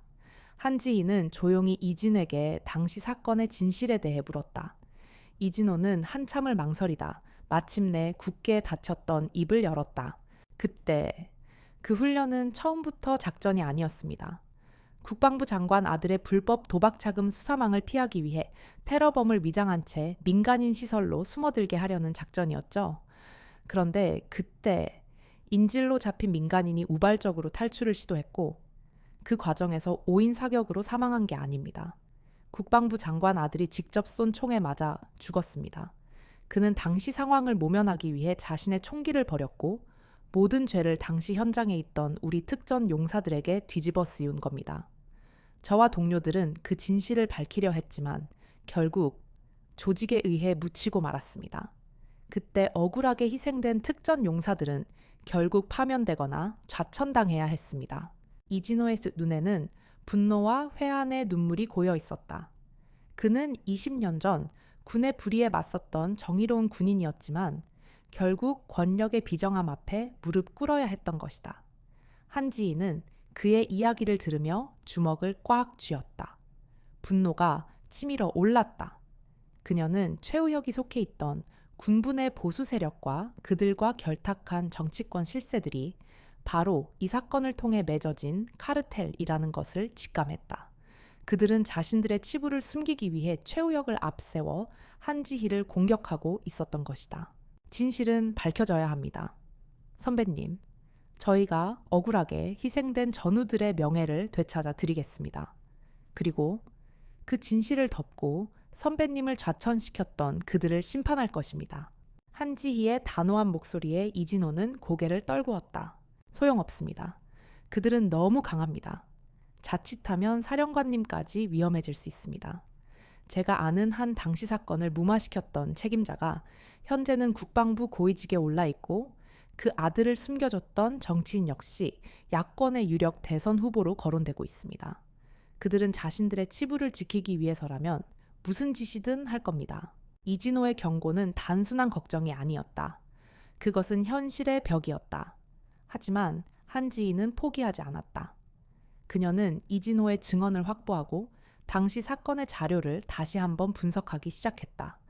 그리고 그녀는 자료 분석 과정에서 한 가지 충격적인 사실을 발견하게 된다. 당시 사건을 무마시키는 데 결정적인 역할을 했던 군사경찰 간부가 있었는데 그의 이름이 바로 최우혁의 오랜 동료이자 이번 음모에 동조했던 박태식 대령이었다. 한지희의 머릿속에 복잡하게 얽혀있던 퍼즐 조각들이 하나씩 맞춰지기 시작했다. 최우혁, 박태식, 그리고 20년 전의 훈련 사고, 모든 것이 연결되어 있었다. 한지희는 이 거대한 음모의 실체를 파헤치고 그들을 심판하기 위해 대담하고 위험한 계획을 세우기로 결심했다. 그녀는 더 이상 수비적인 자세를 취하지 않을 것이다. 이제는 먼저 공격할 차례였다. 그녀는 가장 약한 고리부터 끊어내기로 했다. 그것은 바로 최우혁의 오랜 동료이자 이번 음모의 핵심 인물이었던 박태식 대령이었다. 한지희 사령관의 계획은 대담하고 위험했다. 그녀는 박태식 대령을 직접 공격하는 대신 그의 가장 약한 고리인 과거의 죄를 들춰내기로 했다. 20년 전 파주 훈련 사고, 당시 박태식은 군사경찰 소속으로 사건을 담당했고 국방부 장관 아들의 범죄를 은폐하는 데 결정적인 역할을 했다. 그 대가로 그는 빠르게 진급하여 지금의 자리에까지 오를 수 있었다. 한지희는 이 진실을 박태식의 면전에서 폭로하고 그를 심리적으로 압박해 최우혁 일당과의 연결고리를 스스로 털어놓게 할 계획을 세웠다. 그녀는 박태식을 자신의 집무실로 불렀다. 박태식은 아무것도 모르는 채 담담한 표정으로 사령관실 문을 열고 들어섰다. 그는 한지희가 단순히 업무 지시를 내릴 것이라 생각했다. 박대령 앉아. 한지희는 따뜻한 차 한 잔을 그에게 건넸다. 정보처장으로서 최근 내부 동향 보고는 잘 받고 있네. 특히 우리 부대 장병들의 심리적 안정에 힘써주는 것에 대해 고맙게 생각하고 있어. 박태식은 의아한 표정을 지었다. 한지희의 태도는 평소와 달리 지나치게 친절했다. 그는 속으로 긴장감을 늦추지 않았다. 별 말씀을요, 사령관님. 당연히 해야 할 일입니다. 그래. 그런데 말이야, 박대령. 혹시 자네는 잊고 싶어도 잊을 수 없는 그런 과거의 사건이 있나? 한지희의 질문에 박태식의 얼굴이 미세하게 굳어졌다. 그의 눈동자가 흔들리는 것을 한지희는 놓치지 않았다. 무슨 말씀이신지 잘 모르겠습니다, 사령관님. 20년 전 파주 대테러 훈련 사고. 기억하나? 당시 민간인 인질이 사망했던 끔찍한 사고 말이야. 한지희의 입에서 나온 예상치 못한 이름에 박태식의 얼굴이 하얗게 질렸다. 그의 손에 들린 찻잔이 미세하게 떨리기 시작했다. 그는 20년 동안 그 사건을 완벽하게 묻어버렸다고 생각했다. 그것은 자신의 성공을 위한 가장 추악하고 치명적인 비밀이었다. 사령관님, 그 사건은 이미 종결된 사안입니다. 공식적으로는 707 요원의 5인 사격으로. 그만. 한지희는 그의 말을 단호하게 끊었다. 그녀의 눈빛은 차갑게 얼어붙었다. 박대령, 이진호라는 이름 기억하나? 당시 군사경찰 수사관으로 사건의 진실을 밝히려다 결국 옷을 벗어야 했던 정의로운 군인. 그가 내게 모든 것을 털어놓았네. 국방부 장관 아들의 총에 맞아 숨진 민간인, 그리고 그 총을 숨기고 모든 죄를 707 요원에게 뒤집어 씌운 자들이 있었다는 것을, 자네가 그 사건을 은폐하는 데 결정적인 역할을 했다는 것도. 박태식은 자리에서 벌떡 일어섰다. 그의 얼굴은 분노와 공포 그리고 절망으로 일그러졌다. 거짓말, 누가 그런 말도 안 되는 소리를 짓거립니까? 그건 허위, 사실, 유포입니다. 명예훼손이라고요. 그는 발악했지만 그의 목소리는 이미 떨리고 있었다.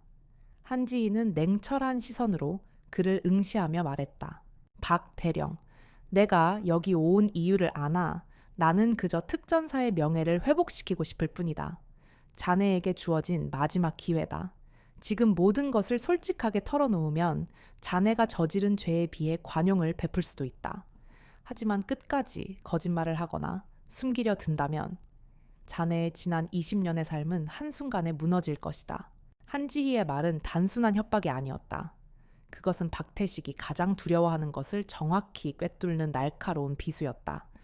그의 지난 20년은 거짓과 비겁함으로 쌓아 올린 모래성이었다. 한지희는 그 모래성을 한 번의 지시로 무너뜨릴 수 있는 힘을 가지고 있었다. 박태식의 눈빛이 흔들렸다. 그는 자신이 선택할 수 있는 길이 두 가지밖에 없다는 것을 깨달았다. 한지희의 편에 서서 진실을 고백하고 살아남는 것, 아니면 최우혁과 함께 파멸하는 것. 그때 그의 휴대폰이 진동했다. 최우혁 대령이었다. 박대령, 지금 어디야? 한지희, 그 여자가 자네를 불렀다며. 무슨 말을 했어? 빨리 말해. 박태식은 자신의 손에 들린 휴대폰을 멍하니 바라보았다. 그는 최우혁이 자신에게 얼마나 무모하고 위험한 일을 시켰는지, 그리고 자신이 그를 위해 얼마나 많은 위험을 감수했는지 떠올렸다. 하지만 최우혁은 지금 이 순간에도 자신을 동료가 아닌 그저 이용 가치가 있는 도구로만 여기고 있었다. 박태식의 눈에 서늘한 배신감이 감돌았다. 한지희는 그 미세한 감정의 변화를 놓치지 않았다. 그녀는 박태식이 어떤 선택을 할지 조용히 기다렸다. 잠시 후 박태식은 떨리는 손으로 휴대폰을 내려놓고 고개를 들었다. 그의 얼굴에는 모든 것을 포기한 듯한 절망과 함께 미세한 해방감이 스쳐 지나갔다. 사령관님, 말씀드리겠습니다. 최우혁이 저에게 사령관님을 음해하는 글을 올리도록 지시했습니다. 그리고 그 글을 올린 김중령도 사실은 그의 명령에 따른 것입니다. 모든 것이 최우혁의 계획이었습니다. 사령관님을 끌어내리고 자신이 그 자리를 차지하려는 모든 증거는 제 컴퓨터에 있습니다. 그의 자백은 한지희가 원했던 것 이상이었다. 최우혁의 음모가 더 이상 단순한 추측이 아닌 명백한 증거로 세상에 드러나는 순간이었다.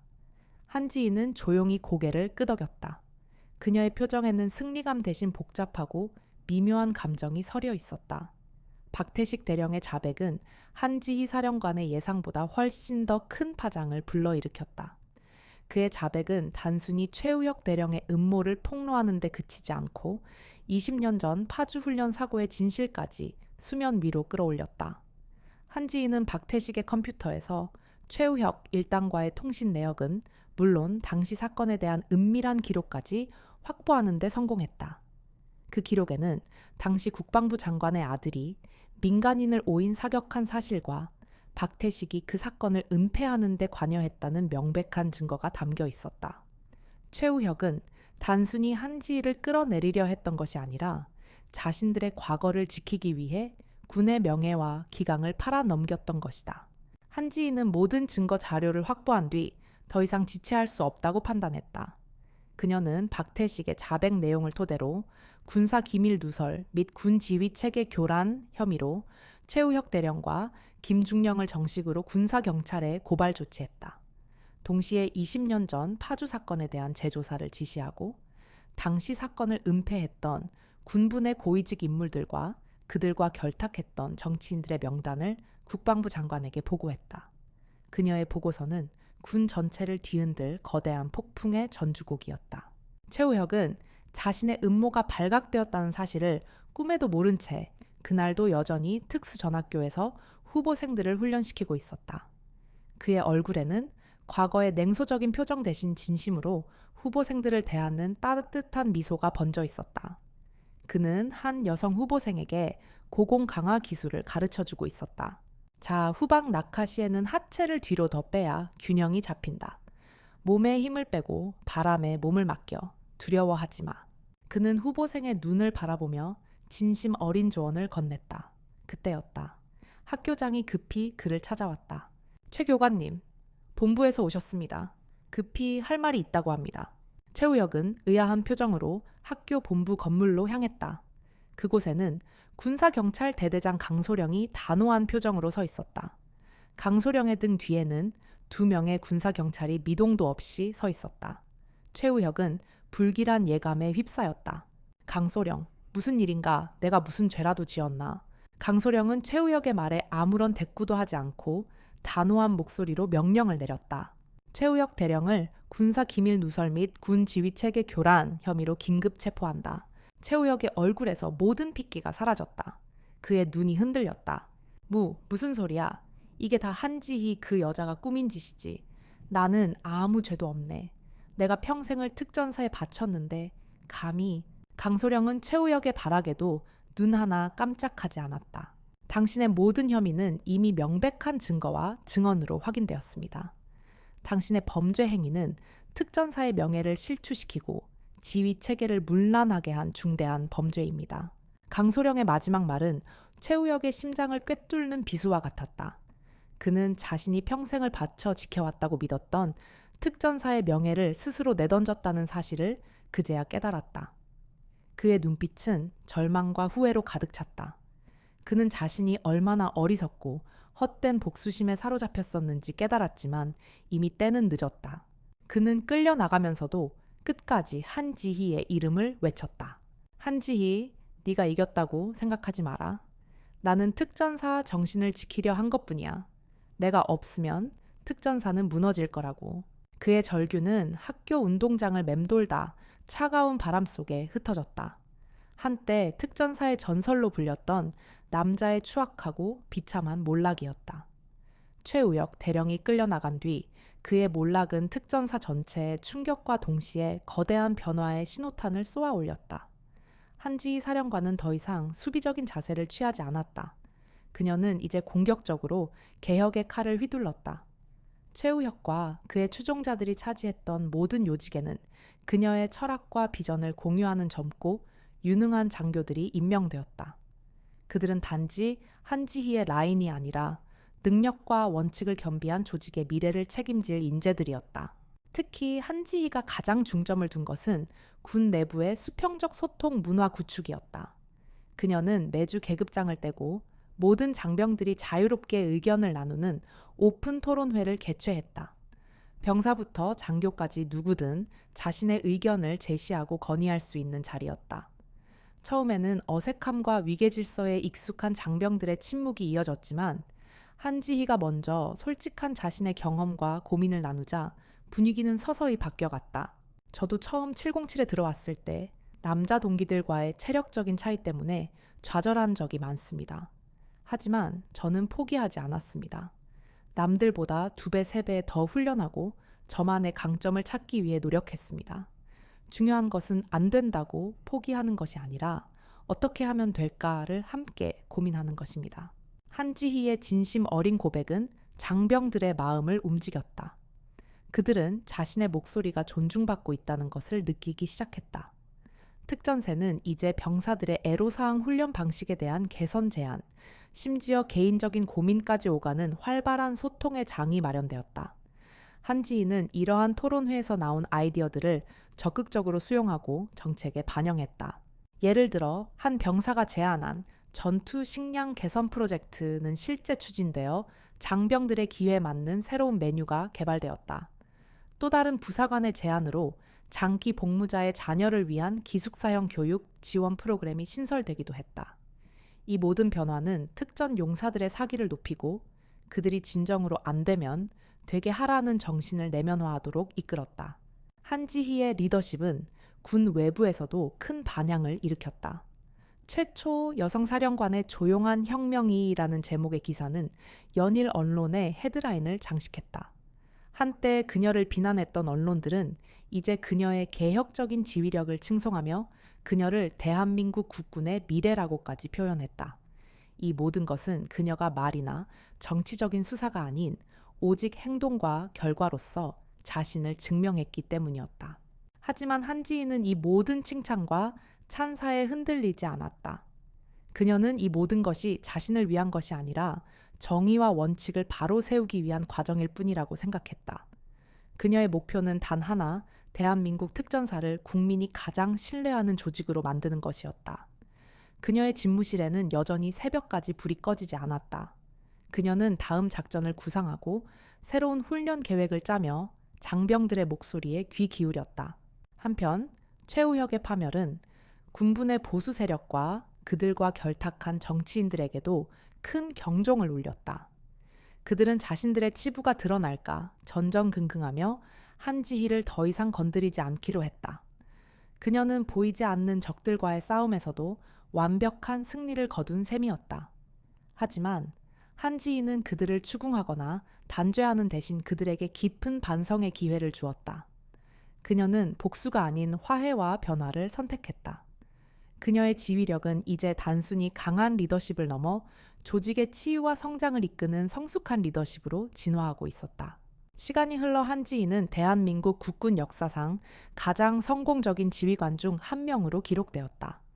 그녀가 이끌었던 특전사는 각종 연합 훈련과 전투력 평가에서 연전연승하며 명실상부한 세계 최강의 특수부대로 자리매김했다.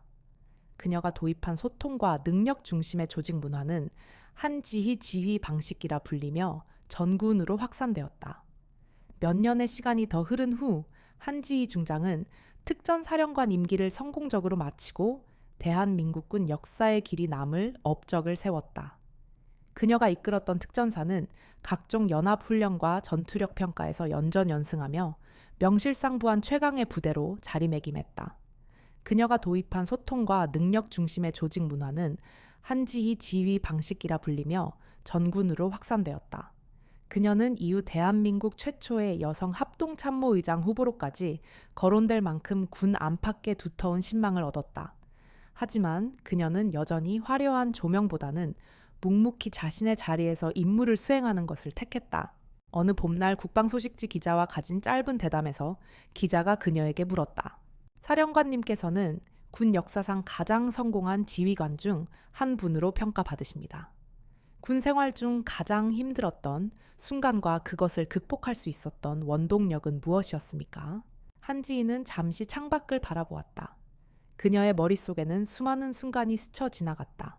훈련소에서의 혹독한 훈련 남자 동기들의 은근한 따돌림, 그리고 특전사령부 부임 첫날 복도에서 들어야 했던 그 끔찍한 폭언까지. 그녀는 옅은 미소와 함께 대답했다. 가장 힘들었던 순간은 편견이라는 보이지 않는 적과 싸워야 했을 때였습니다. 하지만 저를 다시 일으켜 세운 건 역시 사람이었습니다. 저의 가능성을 믿어준 선배 말없이 저를 따라준 부하들, 그리고 자신의 과오를 인정하고 변화하는 용기를 보여준 한 특전 용사의 모습이었습니다.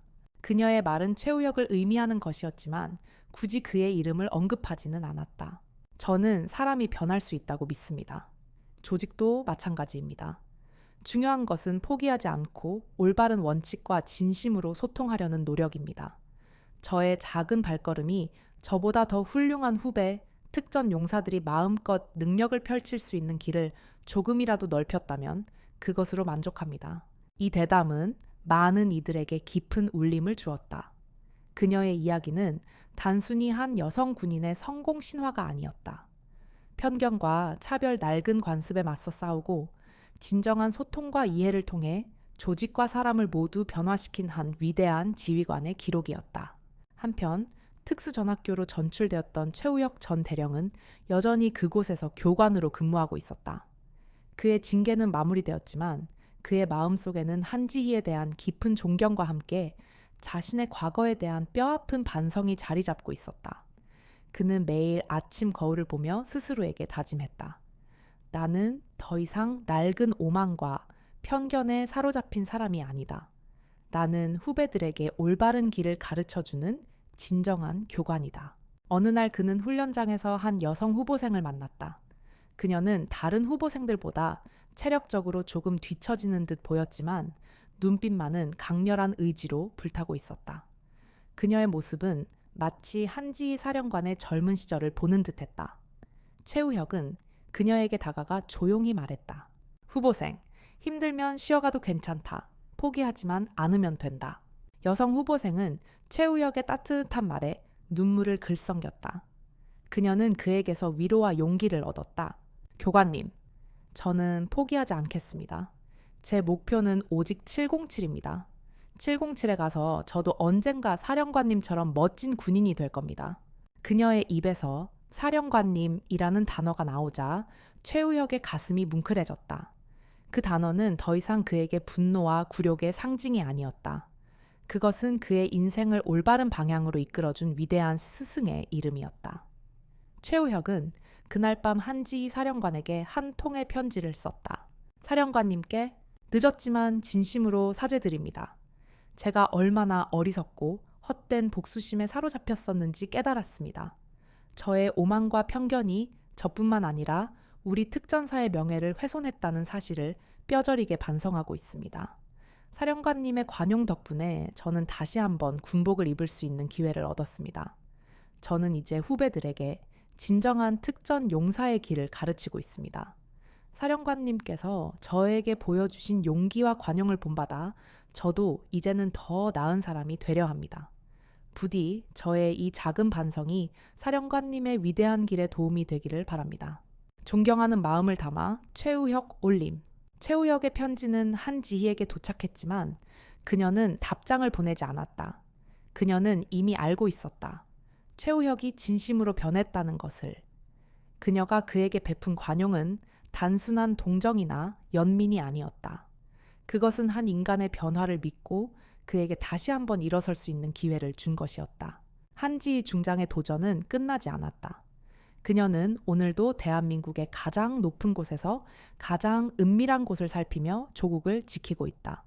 그리고 그녀가 다시 세운 안 되면 되게 하라는 신조는 이제 특전사를 넘어 대한민국 국군 전체의 울창한 숲을 이루기 시작했다.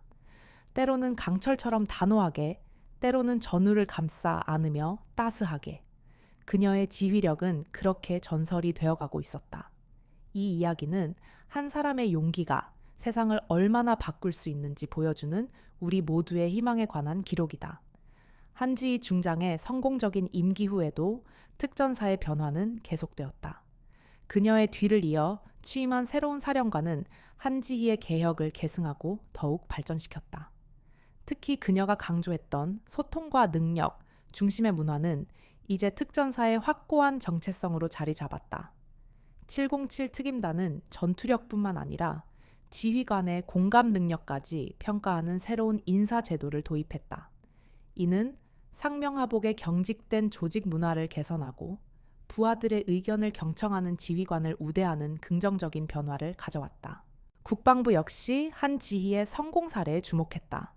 그녀의 지휘 방식과 개혁 사례는 국군 전체의 혁신을 위한 교과서가 되었다. 한지희 지휘 방식에 대한 연구 논문이 쏟아져 나왔고 각종 군사 교육 기관에서는 그녀의 리더십을 벤치마킹하기 시작했다. 한지희는 군 내부의 강연 요청은 물론 민간 기업과 대학교의 초청 강연 연사로도 활발하게 활동하며 그녀의 리더십 철학을 전파했다. 그녀는 더 이상 군인으로서의 한지희가 아니라 이 시대가 요구하는 진정한 리더십의 표본이 되었다. 하지만 그녀의 마음속에는 여전히 한 가지 미련이 남아 있었다. 그것은 바로 20년 전 파주 훈련 사고로 인해 희생된 이름 모를 민간인과 억울하게 파면당했던 2명의 특전 용사들의 명예를 회복시켜주는 것이었다. 그녀는 최우혁과 그의 추종자들의 범죄를 밝혀내는 과정에서 그들의 과거가 20년 전의 사건과 깊이 연관되어 있음을 알게 되었다. 한지희는 자신의 힘으로 그들의 명예를 회복시켜주고자 했다. 그녀는 국방부 장관에게 직접 이 사건에 대한 재조사를 건의했다. 장관님, 20년 전의 사건이긴 하지만 그 진실을 바로잡는 것이 우리 군의 정의를 바로 세우는 일이라 생각합니다. 억울하게 희생된 장병들의 명예를 회복시켜 주어야 합니다. 국방부 장관은 한지희의 건의에 깊은 고민에 빠졌다. 20년 전 사건의 진실을 밝히는 것은 군부의 보수 세력은 물론 정치권 실세들과도 마찰을 빚을 수 있는 위험한 일이었다. 하지만 한지희가 보여준 확고한 의지와 그녀의 굳건한 신뢰는 장관의 마음을 움직였다.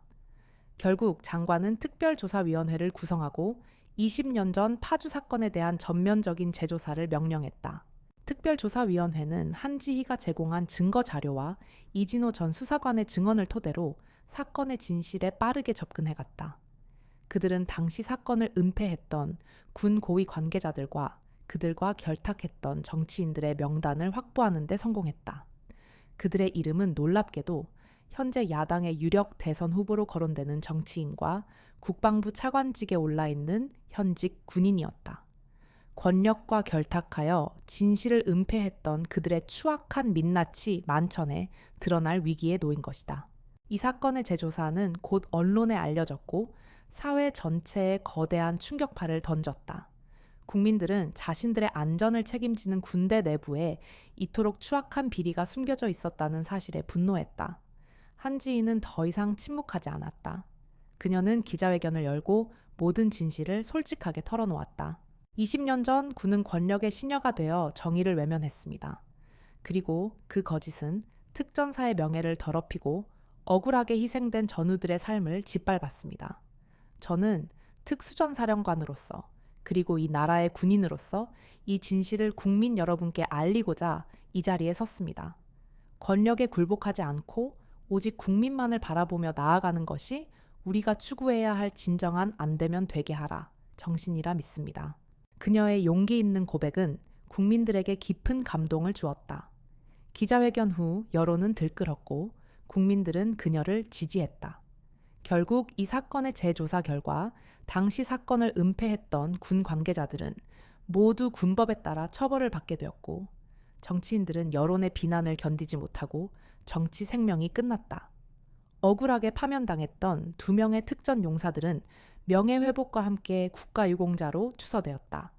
한지희는 그녀가 지켜주고 싶었던 모든 이들의 명예를 회복시켜 주었다. 20년 전 사건의 진실이 밝혀지고 억울하게 희생된 이들의 명예가 회복되자 대한민국 국민들은 한지희 사령관에게 아낌없는 찬사와 존경을 표했다. 그녀는 군인이자 동시에 정의를 바로 세운 영웅으로 기억되었다. 그녀의 용기 있는 고백은 사회 전반에 깊은 울림을 주었고 성공하기 위해서는 불의와 타협해야 한다는 낡은 관념을 깨부수는 계기가 되었다. 하지만 한지희는 이 모든 영광을 조용히 거절했다. 그녀는 기자들의 인터뷰 요청에도 응하지 않고 자신의 자리에서 묵묵히 본연의 임무에 충실했다. 그녀의 목표는 애초부터 개인적인 영달이 아니었기 때문이다. 그녀는 그저 특전사의 명예를 회복시키고 이 나라의 군대가 국민의 신뢰를 회복하는데 작은 초석이 되고 싶었을 뿐이었다. 몇 년의 시간이 더 흘렀다. 한지희는 대한민국 최초의 여성 합동참모의장 후보로 거론되었지만 그녀는 이를 정중히 고사했다. 그녀는 자신의 역할은 여기까지라고 생각했다. 새로운 시대에는 새로운 리더가 필요하고 그녀는 이제 후배들에게 길을 열어주는 역할을 하고 싶었다. 그녀는 조용히 전역을 신청했고 수많은 이들의 만류에도 불구하고 군복을 벗었다. 저녁식 날 그녀는 화려한 군복 대신 평범한 검은색 정장을 입고 단상에 올랐다. 그녀의 마지막 연설은 짧고 간결했다. 저의 군 생활은 편견이라는 보이지 않는 적과의 싸움이었습니다. 하지만 저는 그 싸움을 통해 한 가지 진실을 깨달았습니다. 진정한 적은 외부에 있는 것이 아니라 우리 내부에 있는 오만과 나약함이라는 것을. 우리는 이 나라의 군인으로서 오직 국민만을 바라보고 오직 정의만을 추구해야 합니다. 그것이 우리가 이 자리에 서 있는 유일한 이유입니다. 모두 감사합니다. 그녀의 마지막 연설은 많은 이들에게 깊은 감동을 주었다. 그녀는 단 한 명의 예외도 없이 그녀의 리더십을 따라주었던 모든 장병들에게 깊은 감사를 표했다. 특히 그녀는 군사경찰대대장 강소령과 정보처장 박대령에게 깊은 눈빛으로 고마움을 전했다. 그들이 없었다면 그녀는 결코 이 싸움에서 이길 수 없었을 것이다. 저녁 후 한지희는 미련 없이 군 생활을 정리하고 평범한 일상으로 돌아왔다. 그녀는 작은 시골 마을에 집을 짓고 조용히 책을 읽고 글을 쓰며 지냈다. 그녀는 더 이상 사령관이나 중장이라는 수식어가 아닌 한지희라는 이름으로 불리길 원했다. 그녀의 삶은 화려하지 않았지만 그 어느 때보다 충만하고 평화로웠다. 어느 날 그녀의 집으로 낯선 한 남자가 찾아왔다. 굳건한 체격에 짧은 머리를 한 남자. 하지만 그의 얼굴에는 어딘지 모르게 깊은 번뇌와 고통이 서려 있었다. 남자는 조심스럽게 그녀에게 자신을 소개했다. 안녕하십니까. 저는 20년 전 파주 사건에서 억울하게 희생되었던 병사의 동생입니다. 사령관님 덕분에 저희 형의 명예가 회복되었습니다. 정말 감사합니다. 남자는 눈물을 흘리며 그녀에게 깊이 허리를 숙였다. 한지희는 남자의 손을 따뜻하게 잡고 말했다. 고마워할 필요 없습니다. 당연히 해야 할 일을 했을 뿐입니다. 이제 그만 아픔을 잊고 당신의 삶을 살아가세요. 당신의 형님은 이제 편안히 영면하실 겁니다. 그녀의 말에 남자는 다시 한번 고개를 숙였다. 한지희는 그가 돌아선 뒤에도 한참 동안 그 자리에 서서 창밖을 바라보았다. 그녀의 눈가에도 미세한 물기가 맺혔다. 그녀는 복수가 아닌 화해와 용서 그리고 치유를 선택했다. 그리고 그 선택은 그녀의 삶을 더욱 가치 있고 의미 있게 만들었다. 한지희는 그녀가 지켜주고 싶었던 모든 이들의 명예를 회복시켜 주었고 그들의 삶에 새로운 희망의 씨앗을 뿌려주었다. 최우혁은 특수전학교 교관으로 복무하는 동안 진심으로 자신의 과거를 반성하고 있었다. 한지희 사령관이 자신에게 내린 처벌은 파멸이 아닌 마지막 기회였음을 깨달았다. 그는 더 이상 과거에 오만하고 편협한 대령이 아니었다. 그는 이제 후보생들에게 진정한 특전 용사의 정신을 가르치는 스승이 되었다. 특히 여성 후보생들이 겪는 어려움을 누구보다 깊이 공감하고 그들을 따뜻하게 격려하는 모습은 많은 이들에게 감동을 주었다. 그의 변화는 동료 교관들에게도 큰 귀감이 되었다. 한때 그를 경멸하고 외면했던 동료들은 이제 그의 진심을 이해하고 존경하게 되었다. 그들은 최우혁에게서 사람은 변할 수 있다는 희망을 보았다. 그의 가르침은 딱딱한 전술 이론을 넘어 인간적인 존중과 공감의 중요성을 담고 있었다. 최우혁은 비록 화려한 군 경력을 잃었지만 군인으로서 가장 명예로운 길을 걷고 있었다. 한지희의 전역 후 그녀가 세운 개혁은 군 전체에 뿌리내리기 시작했다. 국군 내 여군에 대한 인식은 놀라울 정도로 변화했다. 이제 여군은 더 이상 보호받아야 할 존재가 아니라 남군과 동등한 전투력을 가진 전우로 인정받았다. 육군, 해군, 공군 모두에서 여성 장교와 부사관의 비율이 눈에 띄게 증가했으며 여성 지휘관의 수도 늘어났다. 한지희는 이 모든 변화의 시작점이었다. 그녀의 존재는 군대에 새로운 활력을 불어넣었고 더 많은 여성들이 군인의 꿈을 꾸도록 용기를 주었다. 그녀의 이야기는 한 시대의 전설로 남았다. 그녀가 군복을 벗고 평범한 삶으로 돌아왔을 때 그녀의 이름은 이미 군인들에게 불가능은 없다는 정신의 상징이 되어 있었다. 그녀가 남긴 유산은 단지 특전세만 머물지 않았다. 대한민국 사회 전반에 걸쳐 능력과 원칙이 편견을 이길 수 있다는 믿음을 심어주었다. 한지희는 권력과 명예를 추구하는 대신 올바른 원칙을 지키는 것이 얼마나 위대한 일인지 몸소 보여주었다. 세월이 흘러 최우혁은 정년 퇴임했다. 그는 군복을 반납하고 평범한 예비역의 삶으로 돌아왔다. 그의 퇴임식은 조용하고 소박했다. 화려한 훈장도 많은 축하객도 없었지만 그가 가르쳤던 수많은 후보생들이 그를 찾아와 진심으로 감사 인사를 전했다. 그들은 최우혁이 자신들의 인생에 얼마나 큰 영향을 미쳤는지 이야기했다. 한때 모든 것을 잃었다고 생각했던 그는 그제야 자신이 진정으로 얻은 것이 무엇인지 깨달았다. 명예는 계급장이나 훈장이 아니라 자신이 키워낸 후배들의 마음속에 살아있다는 것을. 최우혁은 한지희에게 보냈던 마지막 편지의 답장을 받지 못했지만 그녀의 편지를 평생의 교훈으로 삼았다. 그는 그녀가 자신에게 베푼 용서와 관용을 잊지 않았다. 그는 이제 한지희의 가장 진실한 지지자가 되었다.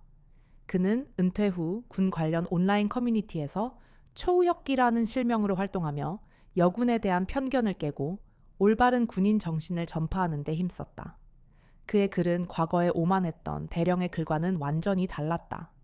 그의 글에는 진심 어린 반성과 후배들에 대한 애정이 담겨 있었다. 많은 이들이 그의 변화에 놀라움을 금치 못했다. 한지희의 조용한 영향력은 그렇게 또 다른 사람의 삶을 변화시켰다. 한지희 중장의 도전은 끝나지 않았다. 그녀는 오늘도 대한민국의 가장 높은 곳에서 가장 은밀한 곳을 살피며 조국을 지키고 있다. 그리고 그녀가 다시 세운 안 되면 되게 하라는 신조는 이제 특전사를 넘어 대한민국 국군 전체의 울창한 숲을 이루기 시작했다. 때로는 강철처럼 단호하게, 때로는 전우를 감싸 안으며 따스하게. 그녀의 지휘력은 그렇게 전설이 되어가고 있었다.